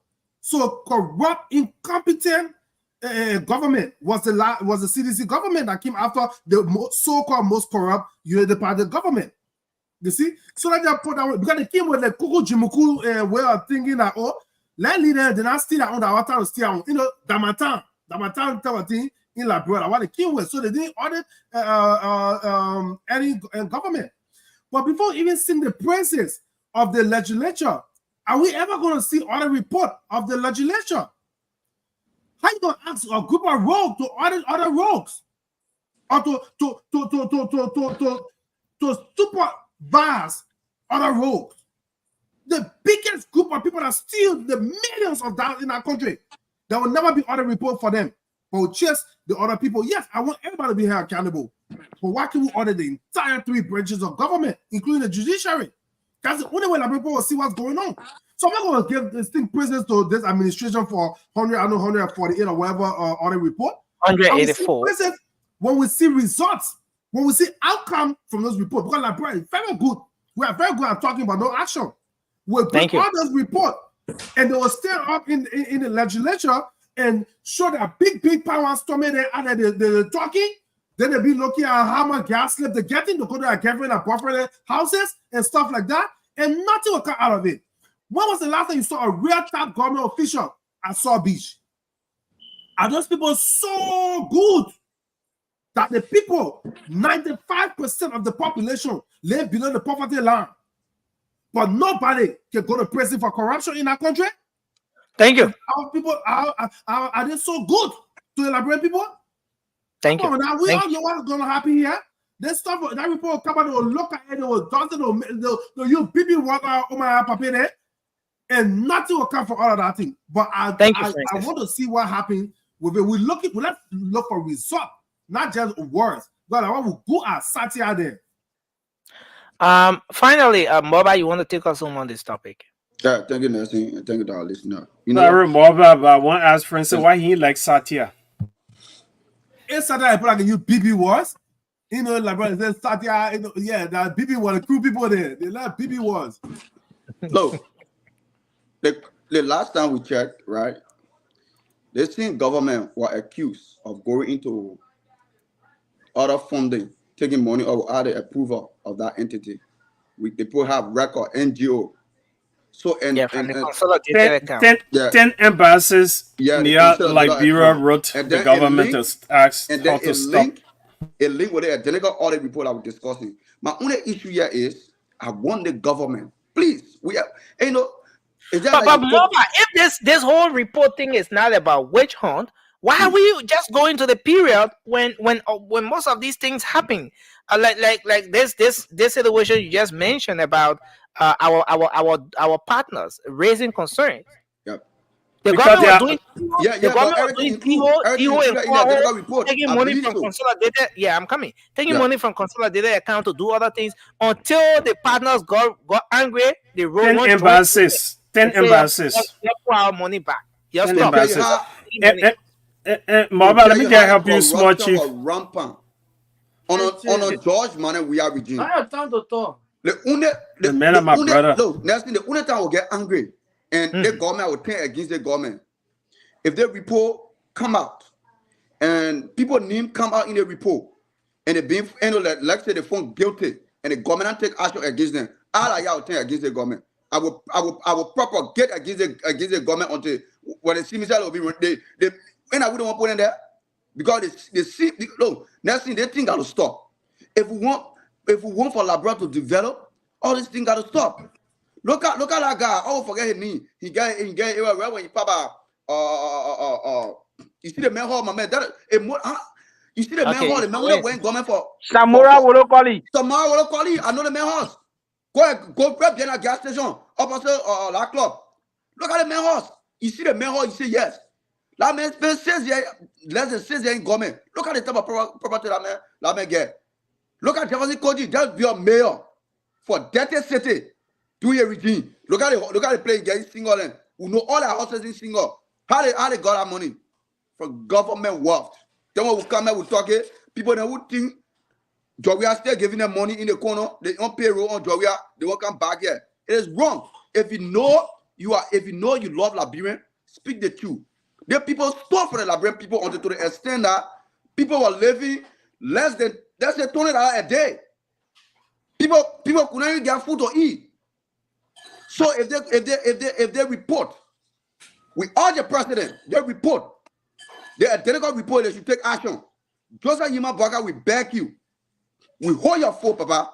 This report, it will make your name, will be one of the greatest presidents. Your name. 20 seconds, Nelson. Mama, let me conclude by all talking out about. Mama, you got 10 seconds to conclude quick. No problem. No problem. Even if the 5 seconds, I will go, no problem.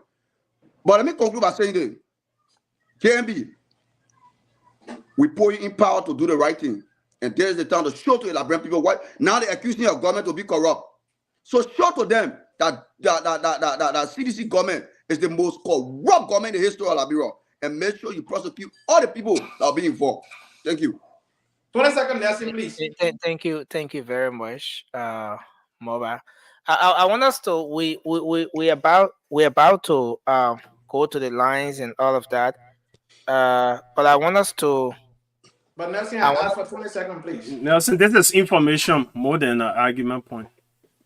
Okay, 20 seconds. Remo is requesting that I give you the 20 seconds. So go ahead, Anthony. Yeah, and I will get information after him, please. So one of the renowned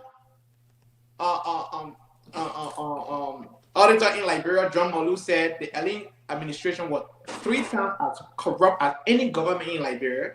And another thing, the reason why going through the rightful processes in Liberia for acquisition of any government assets, because it's true, concession deal and contract corruption happen the most through concession deals and contracts. So the yellow machine thing that they're doing zigzag way, that's the reason why they have to do it the right way, because this is where corruption happens the most. Anthony, I want to hold you there. I want to hold you there. John Molu. The contract I want to hold you there, Don't go Anthony. I there, want to hold you Anthony. there, Anthony. So information, Nelson. Individual. Show. The yellow Moba, machine you for hijacking Liberians. the show. So it's Moba. it's totally different. Don't go there. Moba, you hijacking the show. Thank you. No, but Mama, gotta get clarity. Yeah, We gotta clarify let's things.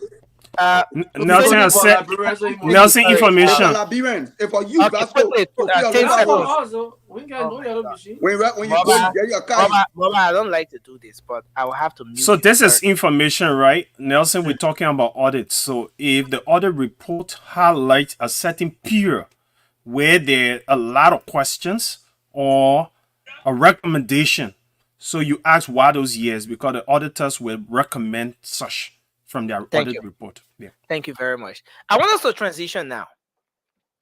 A lot of you here followed the issue when the president paid a visit to Western Cluster. I'm trying to find that video, but yeah. But he was angry. The president was mad. In a very angry mood, he blasted Western Cluster. He said, "You guys are destroying our roads and you're doing nothing." And in fact, I just told your boss, and I don't know who you were speaking with, but he said, "I just told your boss, we will shut you down, we will close you guys down." Liberians were expecting to hear or to see the next day that Western Cluster will be shut down. But again, that's not how the process works. There was a contract between the government of Liberia and Western Cluster.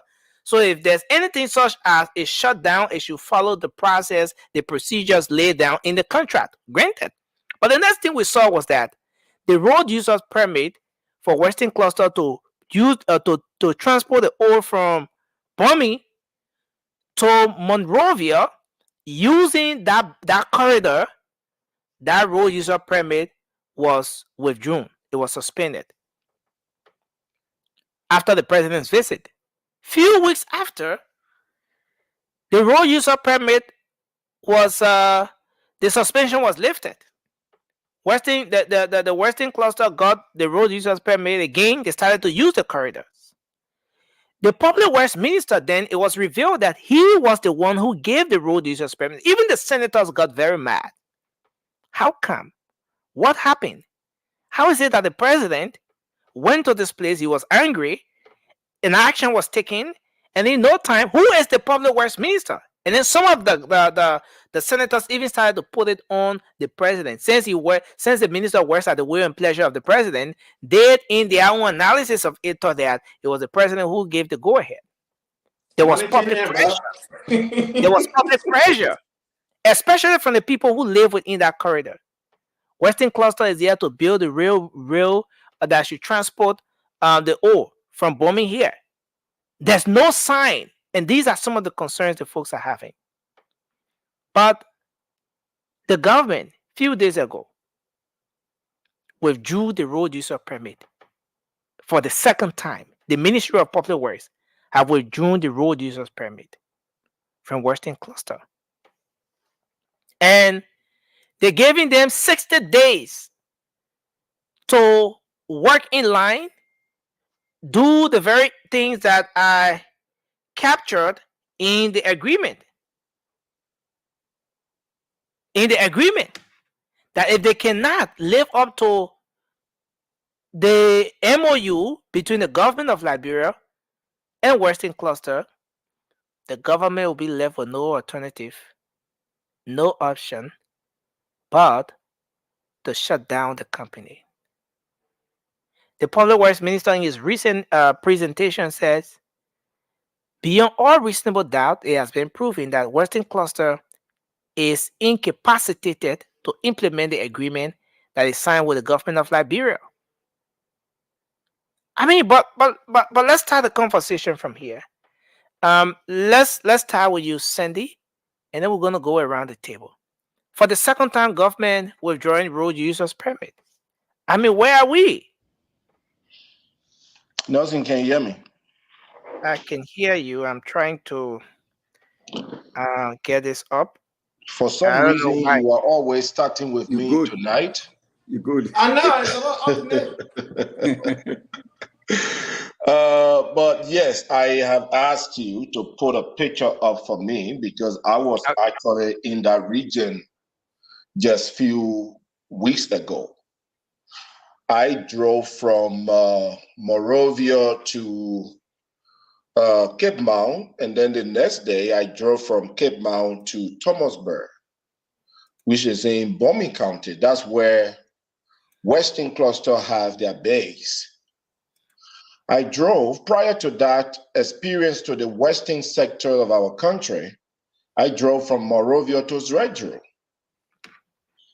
The road from Morovia, from Nimba to Zredru, is So that's far Sandy better right there. That's than me Sandy there. right there with camera, That in Raversport and in Tottenberg, right? Thank you. That means right there. Look, Nelson, the road from Nimba that goes to Zredru Grand Gilead, which is a dusty road, by the way, is far better than the road that comes from this place, Brosville, going to the western sector of our country. It's very unfortunate. I told you, I was there with my naked eyes. Where they have the Western Cluster headquarters, Nelson, that road that goes through the city of Thomasburg is mess. Western Cluster is at the end of the city of Thomasburg. They are at the very end of the city. They close that entire area. You don't find, quote me on this, you do not find any decent house on their compound where their employees are staying. They are hosting them in shipping containers. Shipping containers, says Sandy say, that's where they are staying. The road that goes through the town is terrible. You know, it's a quota road. It's a, like bro would say quota road. But because it's so bad, it have holes in it. Oh my man, that road, that kind of road, hard to drive. It's terrible. The holes that are in that road, you can't move any far. So driving on the dusty road to Grand Gilead, I was speeding. But just from that place, from this place, Brosville, to the western sector of Liberia, you can barely move your car. It's terrible. I say it the last time again, the Blue Lake that is in Thomasburg, you have no access to it anymore. It has been closed up by Western Cluster. They are mining in that area. Our government needs to prioritize our people.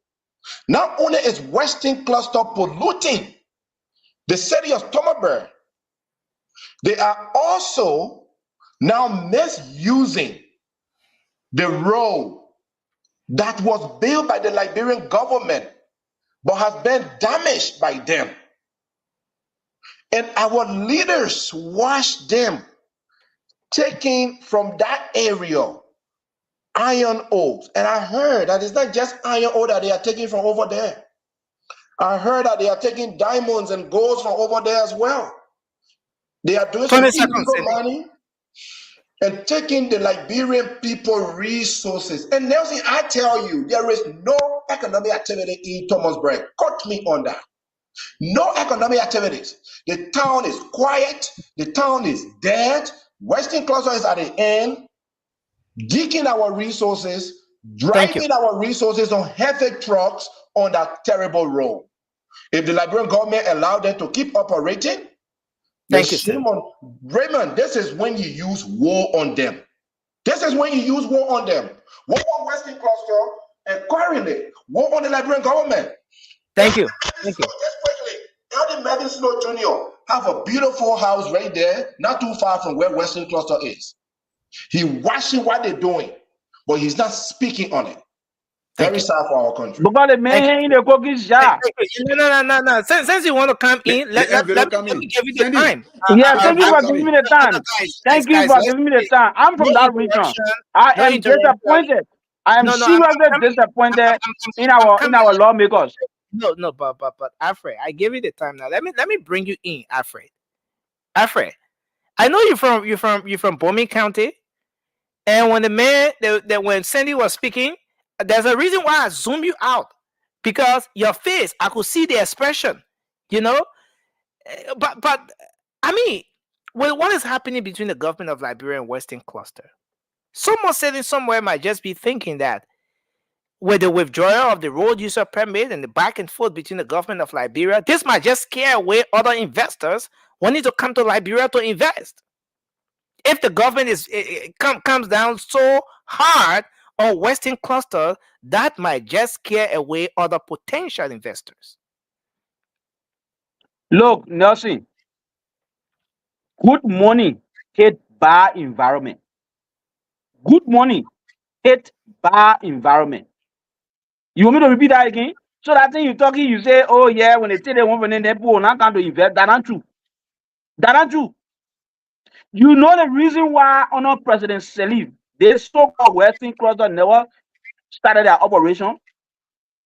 Because the government knew that if they had started, it would have resulted to what we are experiencing now. They were under obligation during early selling time to develop the railroad. That was the first thing in the Mirror Agreement. All right, they were supposed to build a railroad from Bomi through Roberts, how they call it, Cape Town, all the way down to Freeport of Monrovia. If you can recall, Nelson. Sorry, I think Mobile, you can take over. I want to make some adjustment here. If you can recall, there was some assessment made by the early Joseph Stalin-led government on the Bushville Island with regards to the building of the railroad. What happened during that process? Nobody knows what happened, and the whole thing stopped. As a result, the government refused to give them this permit that they are using to destroy the small road that we have over there. They destroyed that road. And I will say this, if President Salif can stop them by not giving any road permit to spoil our road, President Weah come and give it to them, it's a shame on President Weah. It's a shame on President Weah. Sandy, you are right. You are quite right. What's happening over there? That's not only iron oil guys are taking. The guys are taking all the mineral resources from that country that the government is not even aware of. Edwin Snow and all of them from that region, they are sitting over there and they are seeing how these people are destroying our country and keeping our people in abject poverty. Look, I will end on this.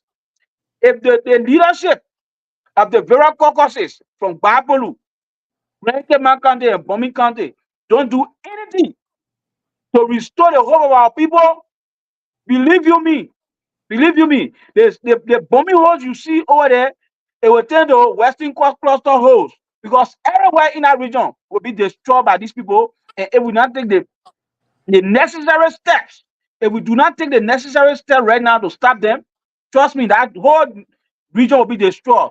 Thank you. Let me just add this today. Now, Gerardo, you also take note that the water system in the environment is also being polluted. Not only for Bombing County, but the three regions, Bombing, Babolu, and Grenkeman counties. Our local farmers are not suffering as a result of Western Cluster operation. So I am calling on President Boakai to take decisive action if the legislature fail to take action on Western Cluster. Thank you so much. Thank you. Anthony, for now, we'll take thank you, Moba. But Moba, Liberia not live on $20 a day in Liberia. People better live on $2 a day.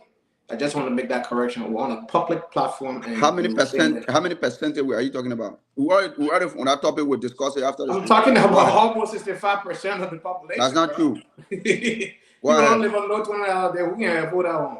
I say US. I'm not discussing US. So to the point.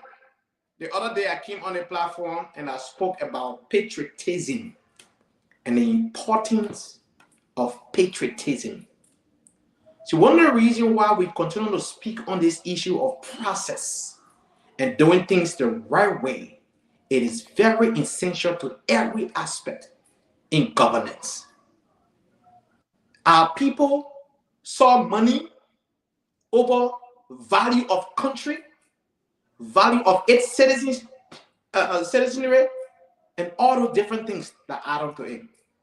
Sandy, my brother, our problem in our country is our leadership, from the legislature to the executive to the judiciary and all other government officials appointed and elected. That's our problem. Yeah, we're here today. We're hailing, Paul Kagame for the work he's doing. I think he currently in Rwanda, if I'm not mistaken, right? So here is the thing. We have a disaster. Same disaster we saw under the UP administration, 66 Boko agreement. Same disaster now we're seeing a concession due under the CDC that's hurting our people, right? Same disaster now about to happen with yellow machines. When you don't know what's in a contract and what impact it will have on the nation, it is dangerous. Yeah, but Anthony, I'm not cutting you off for the what? No, but I'm the host. I can ask the man question because I'm talking about the concession. If there's any agreement in the concession, so I want to make it clear to him. The concession for that for what? I was not asking a question if there was an agreement. You were saying something, so I just want to make it clear to you. There are a lot of concessions that identical company came with. But guess what happened? They never live by that concession. They never live by that identical document. That's the reason why the people going after them. Go ahead. So yeah, I'm not questioning the concession deal sign. I'm questioning our leadership, right? The reason why people are doing what they're doing. Look, I can't come in your house and tell you how to make your bed. I cannot do so. You don't have to give me permission to even make it to your bedroom to begin with. My first access point into your house, either you bring me through your garage or you bring me through your front door to your living room. That's the first access point. That's where I start. If I want to go to the bathroom, I have to ask for permission before I get to the bathroom, before I even go to your bedroom.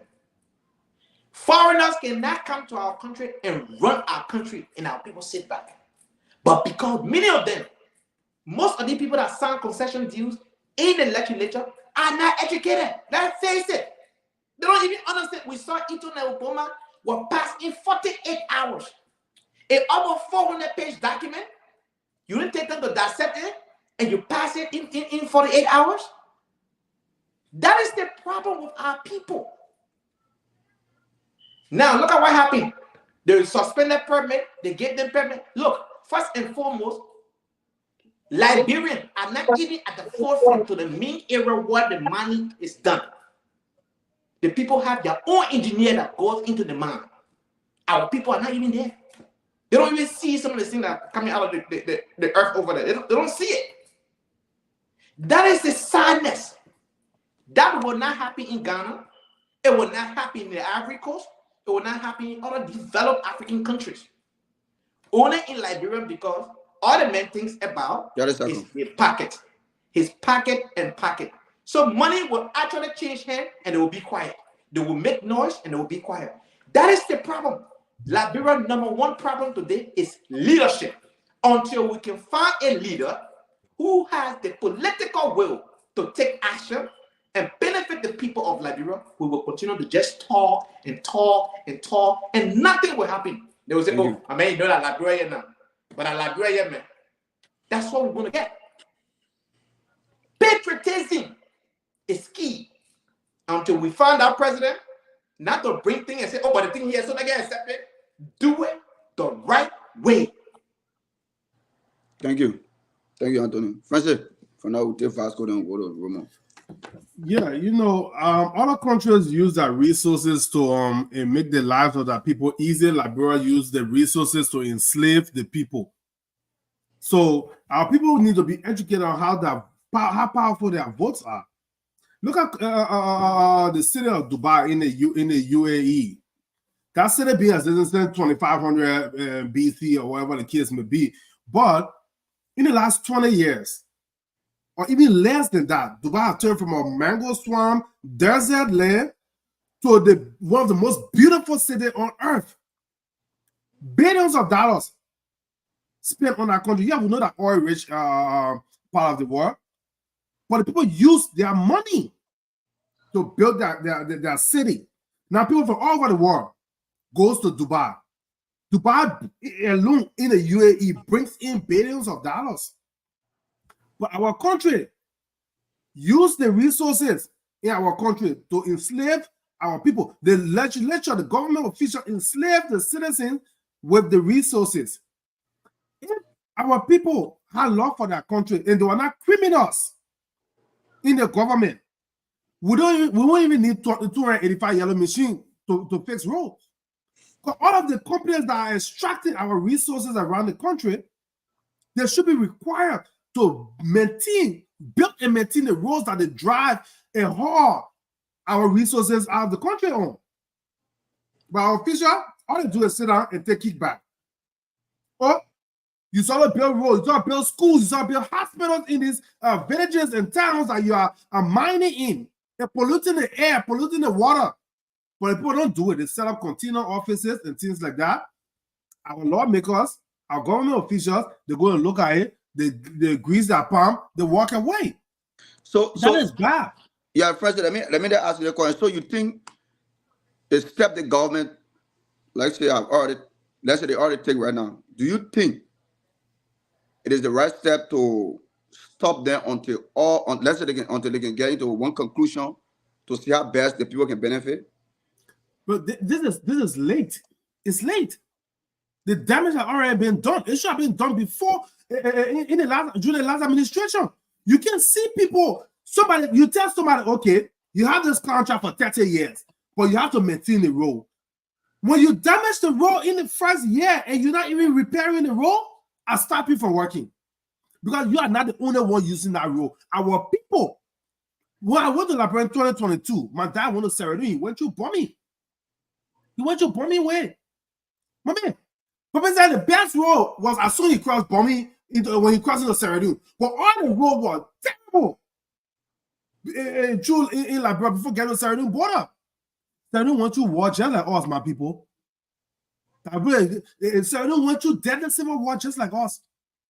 But why are we so different? Why are we so different than any other country on earth? Why are Liberians so different? You go today to Liberia, the people will sing the praise of the criminals that are stealing the money. They say, I mean, do well for himself. I mean, when the government, he do well for himself. But you not go to government and come back poor, they say, you stupid. They say, you stupid. Look at he go for government for 10 years, he hungry. But look at that boy. He went for government. Look at the boy housing in that bill. They sing the praises. Because what's suffering that why people have been programmed to believe that government officials should be rich. And I apologize to all the government officials for calling them criminals, even though I know they are legal criminals. But the money these people are making, they can build the houses that they are building. Let me tell you something, my brother. In the American side, when you're making money, they look at your paycheck. Banks will give you loan. So I won't be surprised. Folks that Samara will call you there to say they have legal money from bank to build houses. And I can't agree. Our ESD hungry. We used to go to my Annie Kobo shop, eat Gary Yoko down the street. I can't agree to the gas people in France. The people that are legal criminals. The people that paycheck, they're earning legally, but it's not right. So I apologize to them for saying that they were stealing, even though they still stealing legally. 30 seconds. They're suffering our people. So our people need to sit there and look at these things. Some of the people in government leave them to their own devices. They can run any business. They can earn $50,000 or let's say $10,000 a year if they were not in government. They can earn that money. Thank you. But they put them in there. People trusted them and put them in there, and they abuse the people. We need to educate our people because Liberia will never get developed if our thinking remains the same. If we continue to be voting, not voting party line, But after election, it will continue to still be, I was there, the best thing there. We'll never see what's happening in front of us. Because still is tanking, all the buried people there. And you know the people that piss off, all opposition will piss off, they didn't come together. They see it happening now. 2020 now be the same thing. We need to stop it. After every election, the people need to come together and look at the government. Keep their eyes on them and hold them accountable. Don't be divided. Until election time, then you can go your separate ways. Thank you. Vasco. All right. I mean, for me on this topic, I think on the deal, yeah. I think this government just on another playful something, you know. I think what they need now is they're trying to get some money from that Western Cluster company. Because if these people were very serious, we all know that under the previous administration, the number of trucks that were applying that road to bring their oil to the National Port Authority, they said it was 50 trucks. But the serious people came there, they increased the truck to 150. Hauling the iron ore for the place there and it be damaging the road. What happened? They suspended the same thing they did. They suspended the port permit. After the people gave them some money, they restored their permit again. And this is just another form of Western Cluster giving, because there will be no way Western Cluster can build that railroad for the time frame they gave them. So you and myself just be sitting here again, yeah, or maybe they might not even come again to the public to announce it, or that we restore their permit. But you're going to see those guys holding their own maybe at night. I mean, our government time to time will just talk. Now morning, they play the president right now. Soon was it called supposed to use some money out there? You that whole thing close. So for me, I know they are not serious. All they need right now from that company is money. That's all. And we'll come back here a few days from now, and you will hear some of the information from the citizens that live around that area. That's all they need, money. And Western going to get and use some money. You know, the president, he came to the Labrador professor for getting a retirement job. So you don't have anything. The only thing you're looking for now is money for you and your family. The Western cause I want to post anything, that whole thing is done. So for me, I'm not taking it serious. Because I know they ain't going nowhere. Thank you, Vasco. Vasco just confirmed that George Weah was taking money from Western Cluster. That's why he never I don't confirm. You said that. You just said it. Because you said President Braga taking money from them. That's why he never money from them. So they didn't shut down on Weah because he was taking money. Vasco, you are speaking truth on that. Thank you. My brother, right now, this whole thing that happening, government is continuing. It's on the watch of President Braga now. But you get everything about that money. Go ahead, Remo. Let me learn now. No, Okay, but I think what I'm getting from Vasco is our usual Liberian way of doing things. Where thank you. when the guys want to be in their serious corruption, they kind of go around the companies that they have in the country to harass to get money out of them. That's it. And Same thing happened with ArcelorMittal. Remember, ArcelorMittal was called. Guys, can I get some protection? Yeah, you can go. I was not speaking to you, Afra Jess. Leslie, you're going to everybody. That was my point. I don't want to say anything. Thank you. That was my point. So I think Afra will be speaking for Vasco now. Anytime we want Vasco so to make they met very but I concur you. I concur. That's exactly what is happening. Now what you gonna do? But Vasco very what Francis was saying. No. So guys, let's take Raymond. Let's give Raymond the floor, please, guys. Okay, sorry. Go ahead. Vasco, can you please close your mic? Yeah, I'm muting myself right now. Okay, so a supporter of JMB sent me 2 nice glasses because he heard that my eyes can hurt on the show, and I was able to share one with Vasco. So Vasco, please thank the man on the air, so that he knows that his good deeds, you benefited from it. That's why he and I wearing the same sunglasses. No, guys, Look at guys. my No, brother. we have to authenticate this. But you can see it, it's the same. Unity Party. No. Vasco, is it true that Raymond gave you one of the glasses? You mute. No, you are muted. You are muted, Vasco. I mean, this is information dissemination. We gotta get it right. I gave This, Raymond- they call it full I disclosure. send that They shit call to it him. full disclosure. Okay, Raymond. I send it to him. You see, the man putting a spin on it, and I just wanted to prove what Vasco always does. Anything Vasco say is the reverse in the truth. So no. You're Raymond, too you many. have You're to- too many going. No. the 2 million are going. Vasco, you have the audacity to get to receive glasses from the man, and you. No. No, it's a gift. When someone give you a gift, just acknowledge them. No, Vasco my big brother. So wait. No argument. But Yeah, I received. Okay, let me just say, right? We've been on the show. You've been asking Raymond, why do you always wear sunglasses? And I Yeah. told you because light hurt my eyes. So he sent me 2 of the same sunglasses. And Vasco been my. I don't know anybody from this show longer than I know Vasco. When I was in college, Vasco and I live in the same Vasco, you community. lying on the show. Vasco why are you is lying? a friend of my little brother, so he's like a brother. So I sent him one of the sunglasses, and that's why we're wearing the both tonight. And I just want to give full disclosure and thank The man will pay for it. the man. Say I shouldn't call his name, but I mean just so every Liberian know, because we might just receive gift from other listeners too. That might just be nice. Who knows? It might be Cindy, it might be Anthony tomorrow. So let's just thank them for their good job. But it's a United Partisan. Of course, I'm not United. 2 minutes finish. oh. Raymond, you have 2 minutes past now. So Okay. So why that happy? Nelson, Raymond was speaking for 2 minutes after all them. Why you get there? Yeah. Now Nelson interrupted me.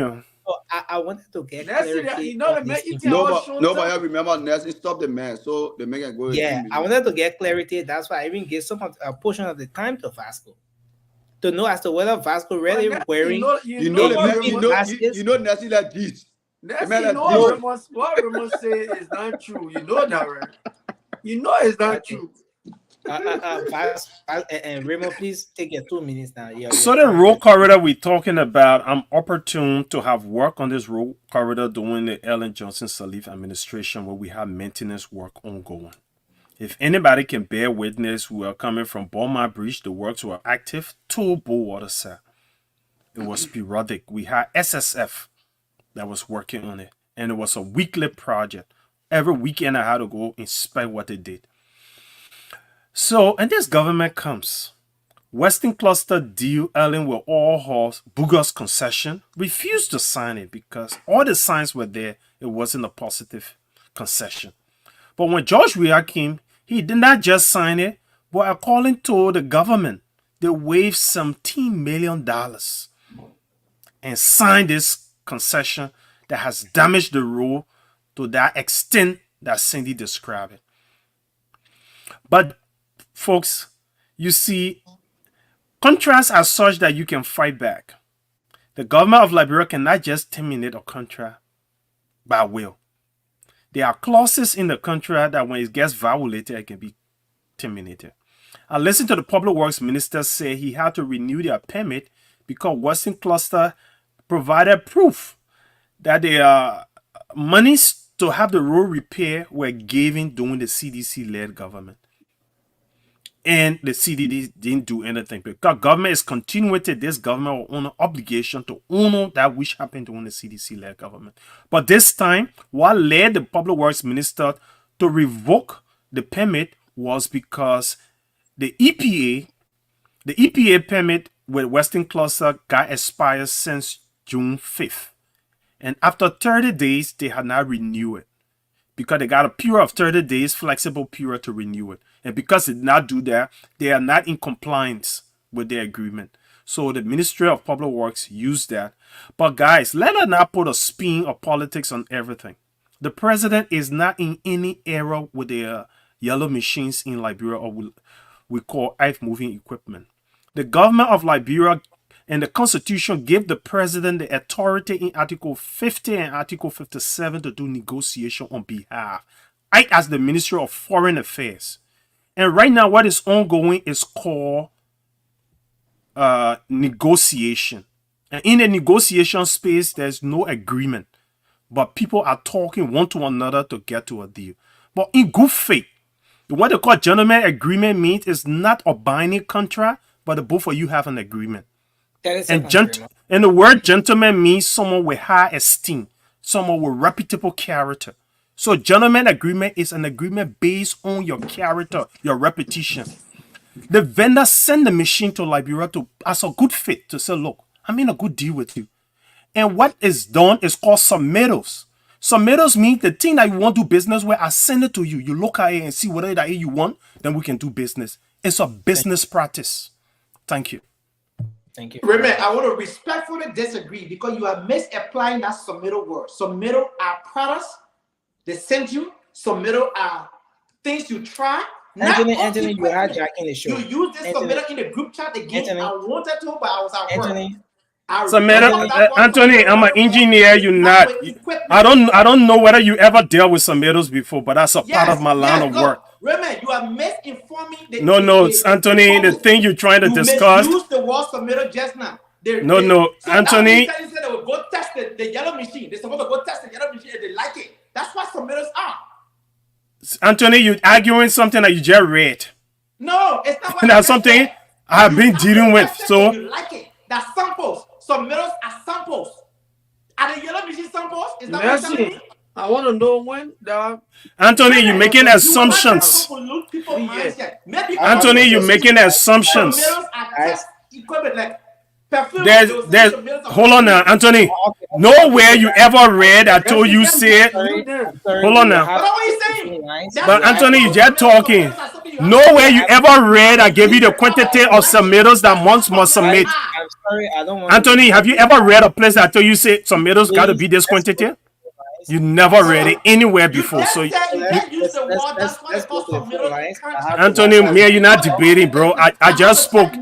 You had a time to speak. I never, you talk all your tapata. I never said nothing. When I talk, you come back to debunk, man. So let's do this, guys. Let's do this, guys. Please.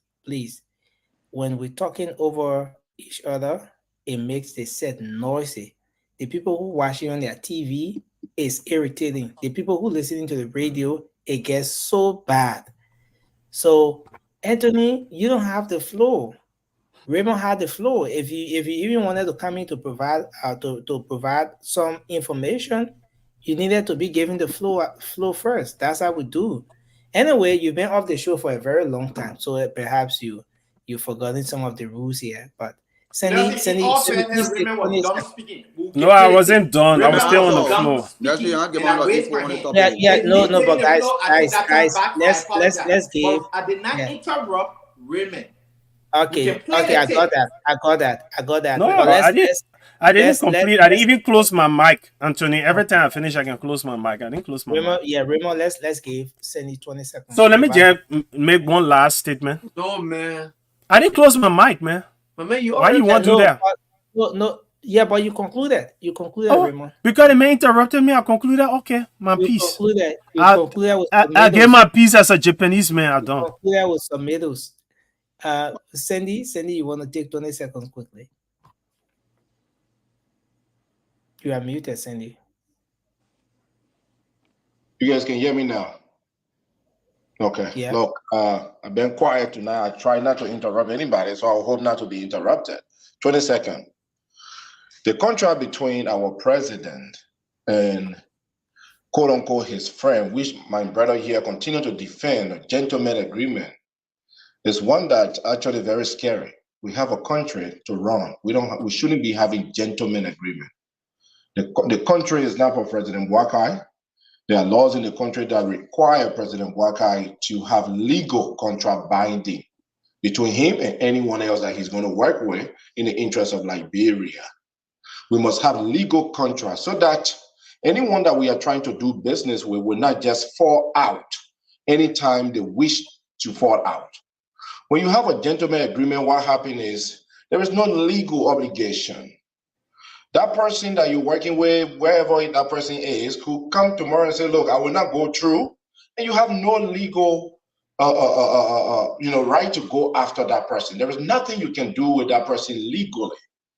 That's what gentleman agreement is. Or if President Waka, for instance, should take those man machines and say, okay, well, my friend, I cannot do anything for you. I can't give you the contract, or I can't pay you. That person have legal right to come after President Waka, because there is no legal agreement between them. It's just gentleman agreement. I don't think we want to run a country on just gentleman agreement where I can go, or President Waka can come to me and say, Sandy, look, give me this for Liberia, and then it's just between the two of us. I would rather have our president go through the legal process, write a legal contract in the interest of the Liberian people that will not just be based on a gentleman agreement. That's what I want to add to that. Thank you. Well, thank you. I think we can go to the phone lines now. No, can I please? The man debunked. I've not got anything. Nelson? Remember, everything debunked with me. No, Nelson. It was my point. So at least I should get a minute to speak to them. Yes, It was my so guys, let's take few calls. We'll come back. You'll make your point. Please. Then Nelson, you shouldn't allow it though, because I spoke that the man had the right to counter everything I say, and I can't speak to him. Yeah. So we'll come back. And you gave him 20 seconds, but he took 2 minutes to counter everything I said. We have our folks already on now. Oh my God, we just lost that caller. Please call on the WhatsApp number that's on the screen, and you can make your points here tonight. Let's see if we can take the calls. I have to set this thing right, and then we can take our first call here. Hello, you live? Hello? Wow. We lost that person. Well, let's take another one here. Hello? Hello, can you hear me? Okay, again, we lost this person. So I don't know, for some reason, my WhatsApp. Okay, Francis, take the 20 seconds you wanted. Yeah, quickly. Our brother, we all know what's going on with the yellow machine stuff. So we don't run government based on feelings. Just like I said, we can run government based on gentleman agreement. It's not about feelings. What's going on right now will go based on what the president wrote in his letter. If this turn out to be any kind of deal that goes to contract, the lawmakers will have to review it. So everybody in their feelings, rather be emotional about this gentleman agreement, our country is in a bad place, everybody just going based on feelings. Nothing's happening rather than binding. So let's just sit back and wait. The Liberian people want these machines. And I will say, for me, personally, I don't care. Because all these Western clusters that we're talking about, all these companies that have 50 years contract, 30 years contract, they are doing nothing in the country. So if the gentleman agreement brings a machine that will open the road, we want it. Our people have suffered way too long with let's go through the legislation. And nothing could come out any of the concessions that they have gone through, PPCC and all the alphabet that we want to use here for contract. But there has been no contract yet. So that's with any contract, we'll go through the lawmakers. Thank you. Like my brother said, government does not run on gentleman agreement. That's so true. But before gentleman agreement comes, any contract is formed, people have to negotiate. That's standard practice. And when people negotiating, usually they sign something called MOU or a statement of intent. This gentleman agreement is a statement of intent. When you have a repetition that someone can look at millions of dollars and trust you with it, that's what is called gentleman agreement, without even a formal contract. Because of his repetition in itself as a guarantee that this individual that he's doing business with can trust him. That's what we want. We want our public officials who have character that people outside Liberia can trust and can attract goodwill. And until that is done, a contract can be formed, then it will go to the legislator for ratification. There's nothing wrong. It's just perceived wrongs because you think, like my brother said, government not run on your feelings. There are laws that must be broken. When no law is broken, don't cry wolf. When you cry wolf, you're just crying wolf because of your emotions and your sentiments. Okay, guys. I think we'll have to go to the phone lines now to take some Let's go to the calls. phone line because I will not respond. I see Alfred. I see Alfred has his hand up, but let's take a few calls from the lines. Let's begin with this one. Hello, you're live. I think it's George here. George, go ahead. You're live. Hello, hello to the panelists. George here from Australia, guys. Yeah, look, I've been listening to you guys, and you guys are continue to, you continue to fight, for what you brought to power. Most of you guys supported President Boakai. Now President Boakai is our president. We all to support him, and also by supporting him means to tell him when he's wrong about things. I see my brother Zeze he's bending backwards and forwards just to make sure that whatever Boakai does or President Boakai does is correct. That's not the case here. Look, there are so many ways, there are so many things that Brimpo need. Okay, like Brimpo want Monrovia to be Miami or New York. Should we go and steal New York and bring it and put it there? Would that be the proper way of getting it? I think we should look at processes. While we might have some feelings about process not being good or process not being in place and nothing good happening, that does not mean we should throw process away. We all have parents. Parents are banning Liberia, but children are not coming out good. So we say we should remove parents and not have parents anymore and just have the state take care of children? No, we have to make sure that the processes that are in place, they should be followed at all times. And let me go to the road. Let me just mention the road. So the road, the road that is being used by these trucks to come to the port to deposit the iron ore that they are taking from the upper area there. The problem is that people think it's just easy. There are so many pressure when it comes to government. There's pressure from people who want jobs from this company, who are working and who want jobs, and the pressure from the people who see the road as being damaged. So the competing priority becomes an issue for any government. And look, I don't think it's a simple task for the government, but I wish them well, and I hope they can, find the best solution for our people that will balance out everyone. Thank you, and God bless you all. Thank you very much, George, for your input. Let's go ahead and take more calls. You can call on the number that's on the screen. We'll take 4 more calls, and then we wrap up. Let's see if we can take this person. Hello. We lost this person. Let's see if we can take this one. Hello. Again, we lost this person. I don't know what's happening here. So I think I have some issues here with this connection thing. So I think we're gonna come back to do our closing. Let me do my closing, man. I was only going. Okay. So so we can start with you, Morba. All right, thank you. Look, guys, thank you for the show, man. And our listener. I don't know what area we cannot make it, man.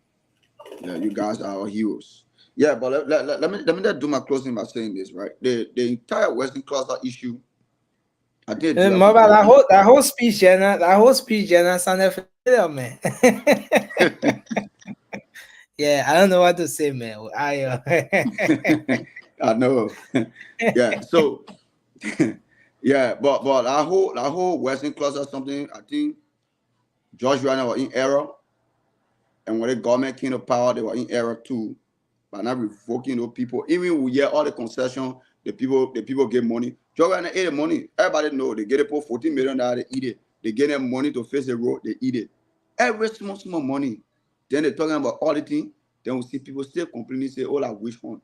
You all realize your case." The identical government are in power. They will audit.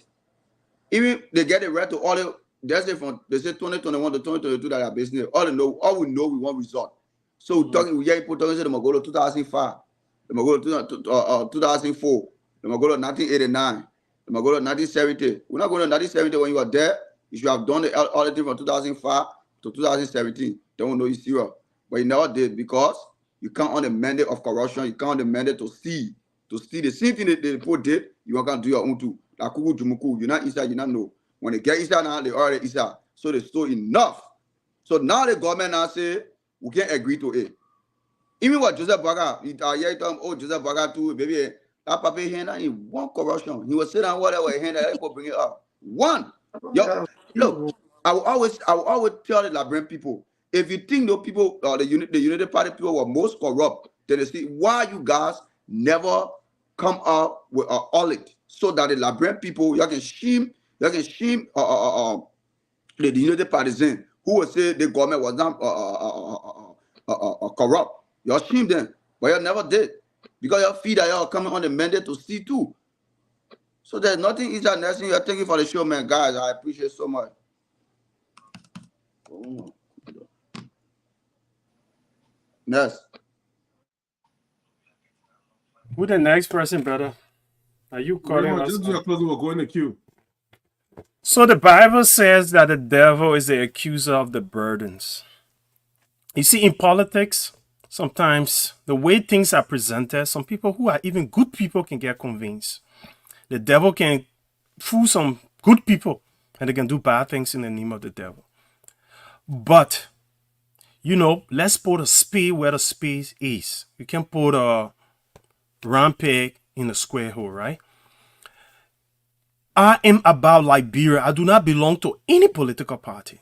I hold no loyalty to Joseph Yimo Boakai. What I am a Liberian. That's why I'm not a member of any political party, so I can be free to criticize. But when you know better, you do better.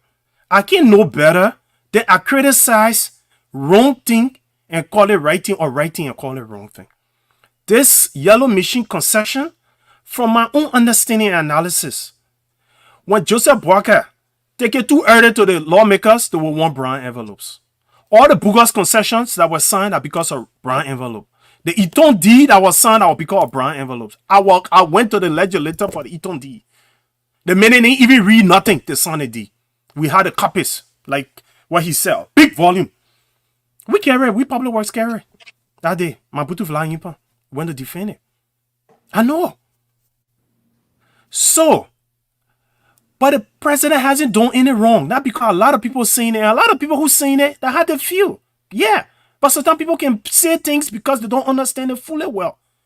When you get a contract, then you say there's a problem. Before anybody sign a contract, they got to negotiate. Me that yeah, I not fly to China to go negotiate with Chinese people before we even sign a contract. There was anything wrong with that? And when I spend more money in China to go negotiate on behalf of the Liberian government, sat down in Hotel A4, there was nothing wrong. That was staying in the negotiation stage. We signed a MOU before a contract. That's how it works. And government is a process. You can't leapfrog because you want it to be done. You got to be patient and allow it to play out. After negotiation, when the terms and conditions are agreed upon, they will put it in fine line to call the contract. Then they will send it to the legislature for ratification. When they ratify it, government will sign it with a concession here. And the Liberian government will be obliged or committed to doing so. Until then, let us wait. No wrong step here. Anything that people talking about is just what they perceive. They can't point to no law. They can't point to no procedure that has been broken. Thank you. I want to go because I will not say that before I lose my train of thought. I mean, let's go in the queue. Let's go. The Bible says. Let's go in the queue, my man. Hold on. Anthony, we'll go in the queue. Alfred, please go. Man, talk about it. Man, Alfred, please go. If you go in the queue, you don't see me. Oh, Sandy, Raul. I'm my bad. Sandy. Sandy, please go. Let's go in the queue. Nelson is not on. Follow the order. Sandy, go ahead. All right. Well, thank you. We have had a great show tonight. The topics that we discussed tonight are all relevant to the betterment of our country. Some of us been on this show for a while, and usually when we try to address this topic, we try to provide evidence. I try to be very evidence-based. I do not try to, attach my personal feelings to anything. Usually, I provide examples and some sort of data to back my argument on this show. So I am not sure when the speakers after me tonight were saying that what we were talking about was emotionally attached. That's not what I try to do on this show. I try to go to data. I try to go to focus point that we address the issue on hand. My good brother continued to say, well, I was in China, I was negotiating. When you went to China, prior to an agreement being reached, you did not bring a yellow machine or bring anything to Liberia. We don't have problem with the yellow machines. I saw the fine road that is being built to Grand Gide. I applaud that. I just spoke of the bad road going to the western sector of our country. We want that road to be fixed. I also agree with you, brother Raymond, that some of the deals that go to the legislators, often they use that as an opportunity to steal from the Liberian people. So President Bouaka may have applied some, some smart political steps here to skip that. But my argument tonight, when we continue to reference gentleman agreement, and I try to define practically what gentleman agreement is, and you agree with me, that a gentleman agreement is just between two individual or two group of people that have no legal binding. And I establish fear that if this contract, given that we already have some of the machines in country, is only solely based on gentleman agreement, then I have a little bit of fear that either party, whether the president or the gentleman who's giving his machine to Liberia, who fall out of the contract at any given time with no legal action on that person or on that group, because at this point, this gentleman agreement. So again, I try to provide facts, I try to provide evidence, I try to provide definition. I don't think that's emotional attachment. But again, we spoke on the issue of Western Cluster. I think there is a serious need for the government to take a major action against that company. I don't think the Liberian people are really benefiting from them. The roads are deplorable, the people are really struggling, and there is a need for our government to really checkmate them so they can live up to the agreement signed between them and the country. Again, we had a great show. I want to thank all of you and those listening or watching us. Thank you. Thank you, Sandy. Alfred. Tonight, Sandy, I want to join you to call on our legislators, especially those who come from the Western Cluster. Specifically, I want to call Edwin Melvin Snow name here tonight because he seemed to be, a permanent member of the national legislature. He has been there for quite a while, and he understands legislative politics. He comes from our region. I'm calling on him to work along with the president to make sure that this deal, that company contract is cancelled. Because if we continue like this, in a not too distant future, you will be calling Bomi Ho, Keman Ho, Babul Ho. I will be calling those places. Because what the guys are doing over there, they are destroying our land. They are destroying the livelihood of our local farmers. They are destroying the counties. You're talking about the road, but not only the road alone, the environment is being polluted. Places where people used to go and farm, they no longer go there anymore to farm because the guys are not giving them the opportunity to do anything. So it really bleeds my heart, as a son of the soil. I'm from Pokpa district, and where I'm from, it divides both Babolu County, Bomi County, will right between it. Okay, so I know exactly how it feels that those local farmers that make their local farming, that they don't have access to road, and you have a quote unquote $1 million company operating in the area, and they cannot even build a railroad to transport their iron ore from where they are operating. It's a shame, and I think Edwin Snow and the rest of them bear the greater responsibility for what is going on in our region. I'm going to call on the president tonight that I agree with you that sometimes it's very important to take some unorthodox decision, whether the legislature or all the other people like it or not. The issue of the yellow machine, if Pune Bouaka has sent it to the legislature, I agree with you, or Cindy, that the guys were going to use politics to make that a noise, and at the end of the day, this agreement will not go through because they will want something from it. Because that has been the usual Liberian way. But then they say they communicate me, oh, all of them grabbing and want something. Thank You you, know. Alfred. But I will end on this. Thank you so much for the show. And I look forward to a better conversation next time. Thank you. Thank you. Vasco. All right, thank you. For me, I don't have much to say, but I heard Raymond talking about Madam Seridine's son, the Western Cluster deal. Yes, you did not sign it. That's true. So my question, which year was that deal signed? Vasco, please do your closing because we don't want to interact with our panelists and it will take long. Yes, I can remember Vasco. I can remember the Western Cluster conversation came up in 2010.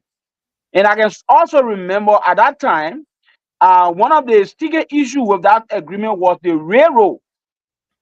In fact, people that are on that railroad line in the Broadway area from Freeport all the way going down to United Conference Center, homes are broken down because of that. We did demolition. You're right. We did demolition. Because of that.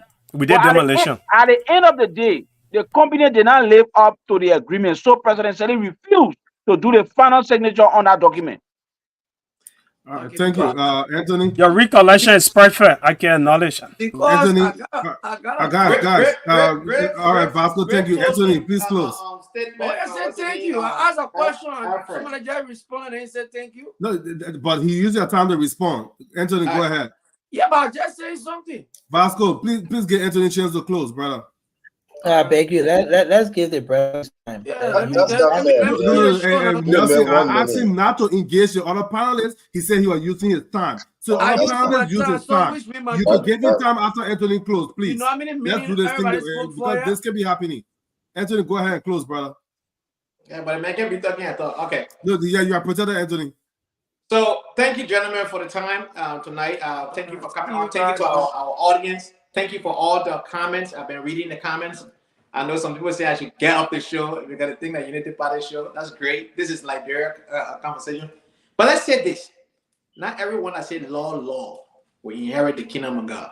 We can't hide behind the Bible and act like people who say they're conservatives or eventually going to America and that actually does not speak for themselves, right? It's the same thing my brother is trying to do here. You may not subscribe to any political party saying shit, but the cultural orientation compel you to not be able to be objective or speak objectivity when it comes to Joseph Njoman Boakai because he is your uncle. Traditionally, you cannot speak publicly against him. So that will, hold you accountable for doing such. It was a disaster for the military to show up at the airport the way they did. We have the police trained for various units for that issue. Even during the joint section of the security task force during the election, the militaries stood back and were waiting for any other action that the police could not hold for them to come up. They didn't show up like that, and so that was a mistake. I want to say, brother, just keep going. After 30 seconds, bro. I announced the time. Okay. So to this whole yellow machine thing, we run from submittal. When I hear you, I can't remember from submittal talking about having a gentleman agreement is a good thing. Look, this is now Joseph Njoman Boakai Foundation. It is the Republic of Liberia. They have laws on the books. All right, follow the processes therein. Do the right thing. There was everybody who sent to the legislature for confirmation to the Senate. They all got confirmed. What are they qualified? They all got confirmed. Why are you afraid of that? Anthony, thank you. Do the right thing. Thank you, brother. Yeah, thanks, guys. Let me just do my closing quickly. I'll speak to our Liberian people. I'm not about to address any other person on the panel, but Liberian people, please. We keep talking it. I keep saying this. After election, stop chasing after political parties. Stop keeping the division. Because every time these corrupt people come into office, be a United Party, CDC, ANC, whatever C it is, you are the one that's suffering. CDC left, United Party left 12 years, that bitch shot and got rich, you suffer. CDC left 6 years, that bitch shot and got rich, you suffer. another Unity Party here again. Hopefully things can be better. But if they don't do better, that bitch shall get rich, you will suffer. So please, let's get together after every election and watch our people there, watch our officials, and hold them accountable. When it comes to election time, based on the platform or policy that you like, you can go and vote for that party. But don't let them be using you. Right now, citizens opposition, they are using you. So please, don't let them use you while you're hungry and are children enjoying. Thank you.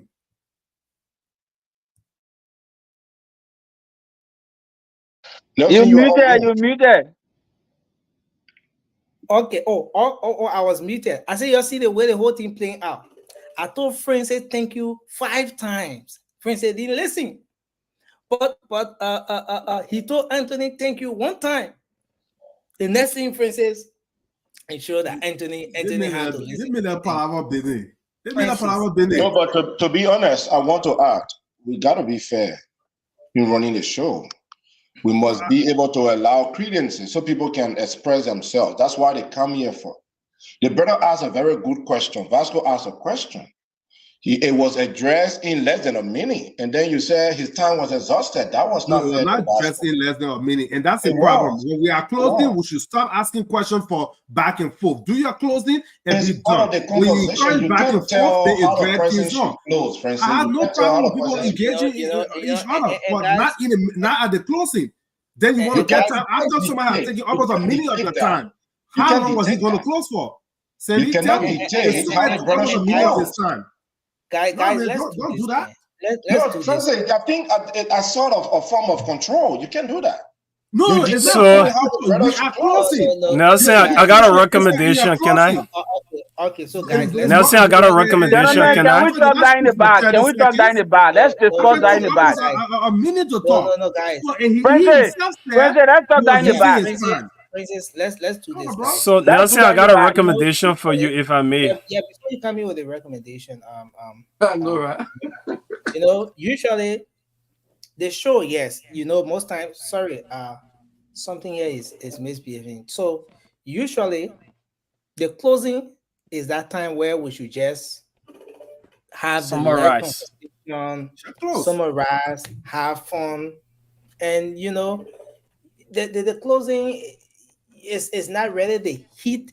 It's not really that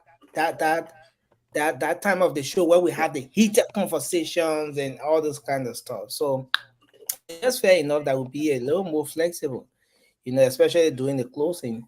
And I get out the department now for keeping order in the closing. No problem. That's not. No. Off the camera. That burn net. Everybody do that. No. Sandy will be in charge next time. We'll post Sandy or Alfred and Army Man. But Nelson, I beg you, just a few seconds, right? Honestly, I must appreciate you for taking charge, right, Francis? But I think we should just be a little more flexible. Francis, I saw your man. Don't ask Francis to be flexible. So somebody said when Francis joined the army, you get him gone. You get a man.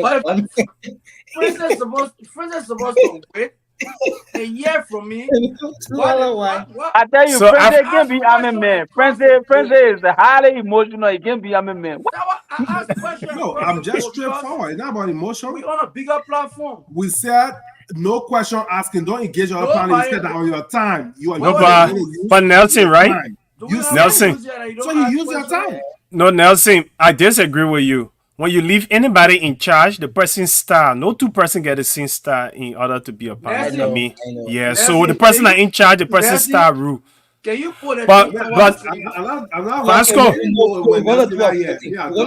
the person that sent me the shades that I sent you, the person from 12th Street. So tell the person thank you. The person on the show. I can make my research around. The person watching. So just tell the person thank you. You know the person, you and the person play football together.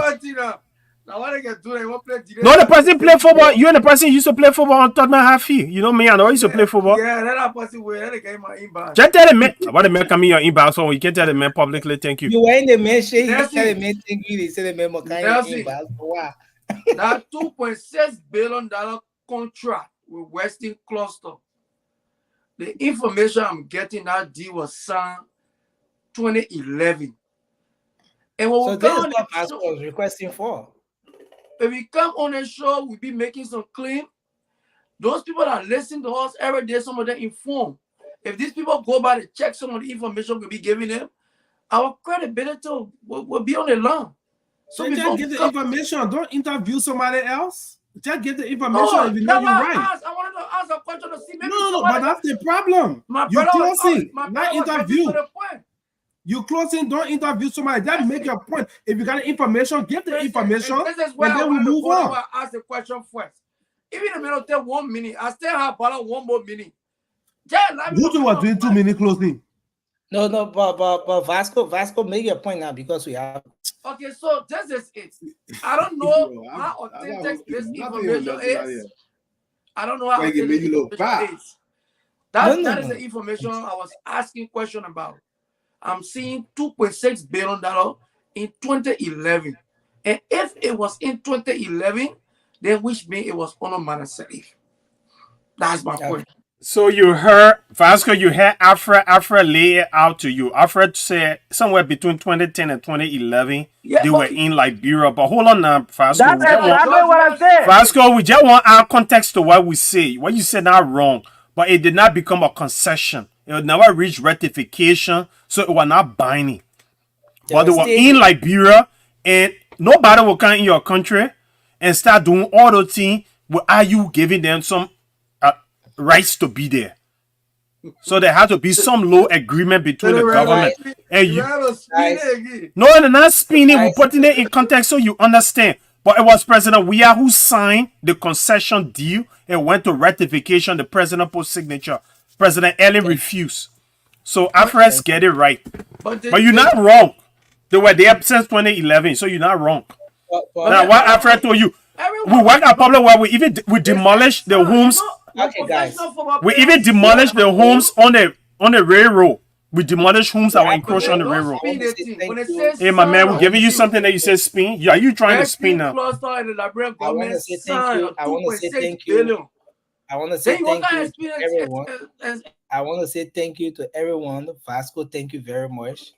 I think it's been a great show. You know, anytime the show getting too hard with one kind, we'll bring Francis to moderate the show.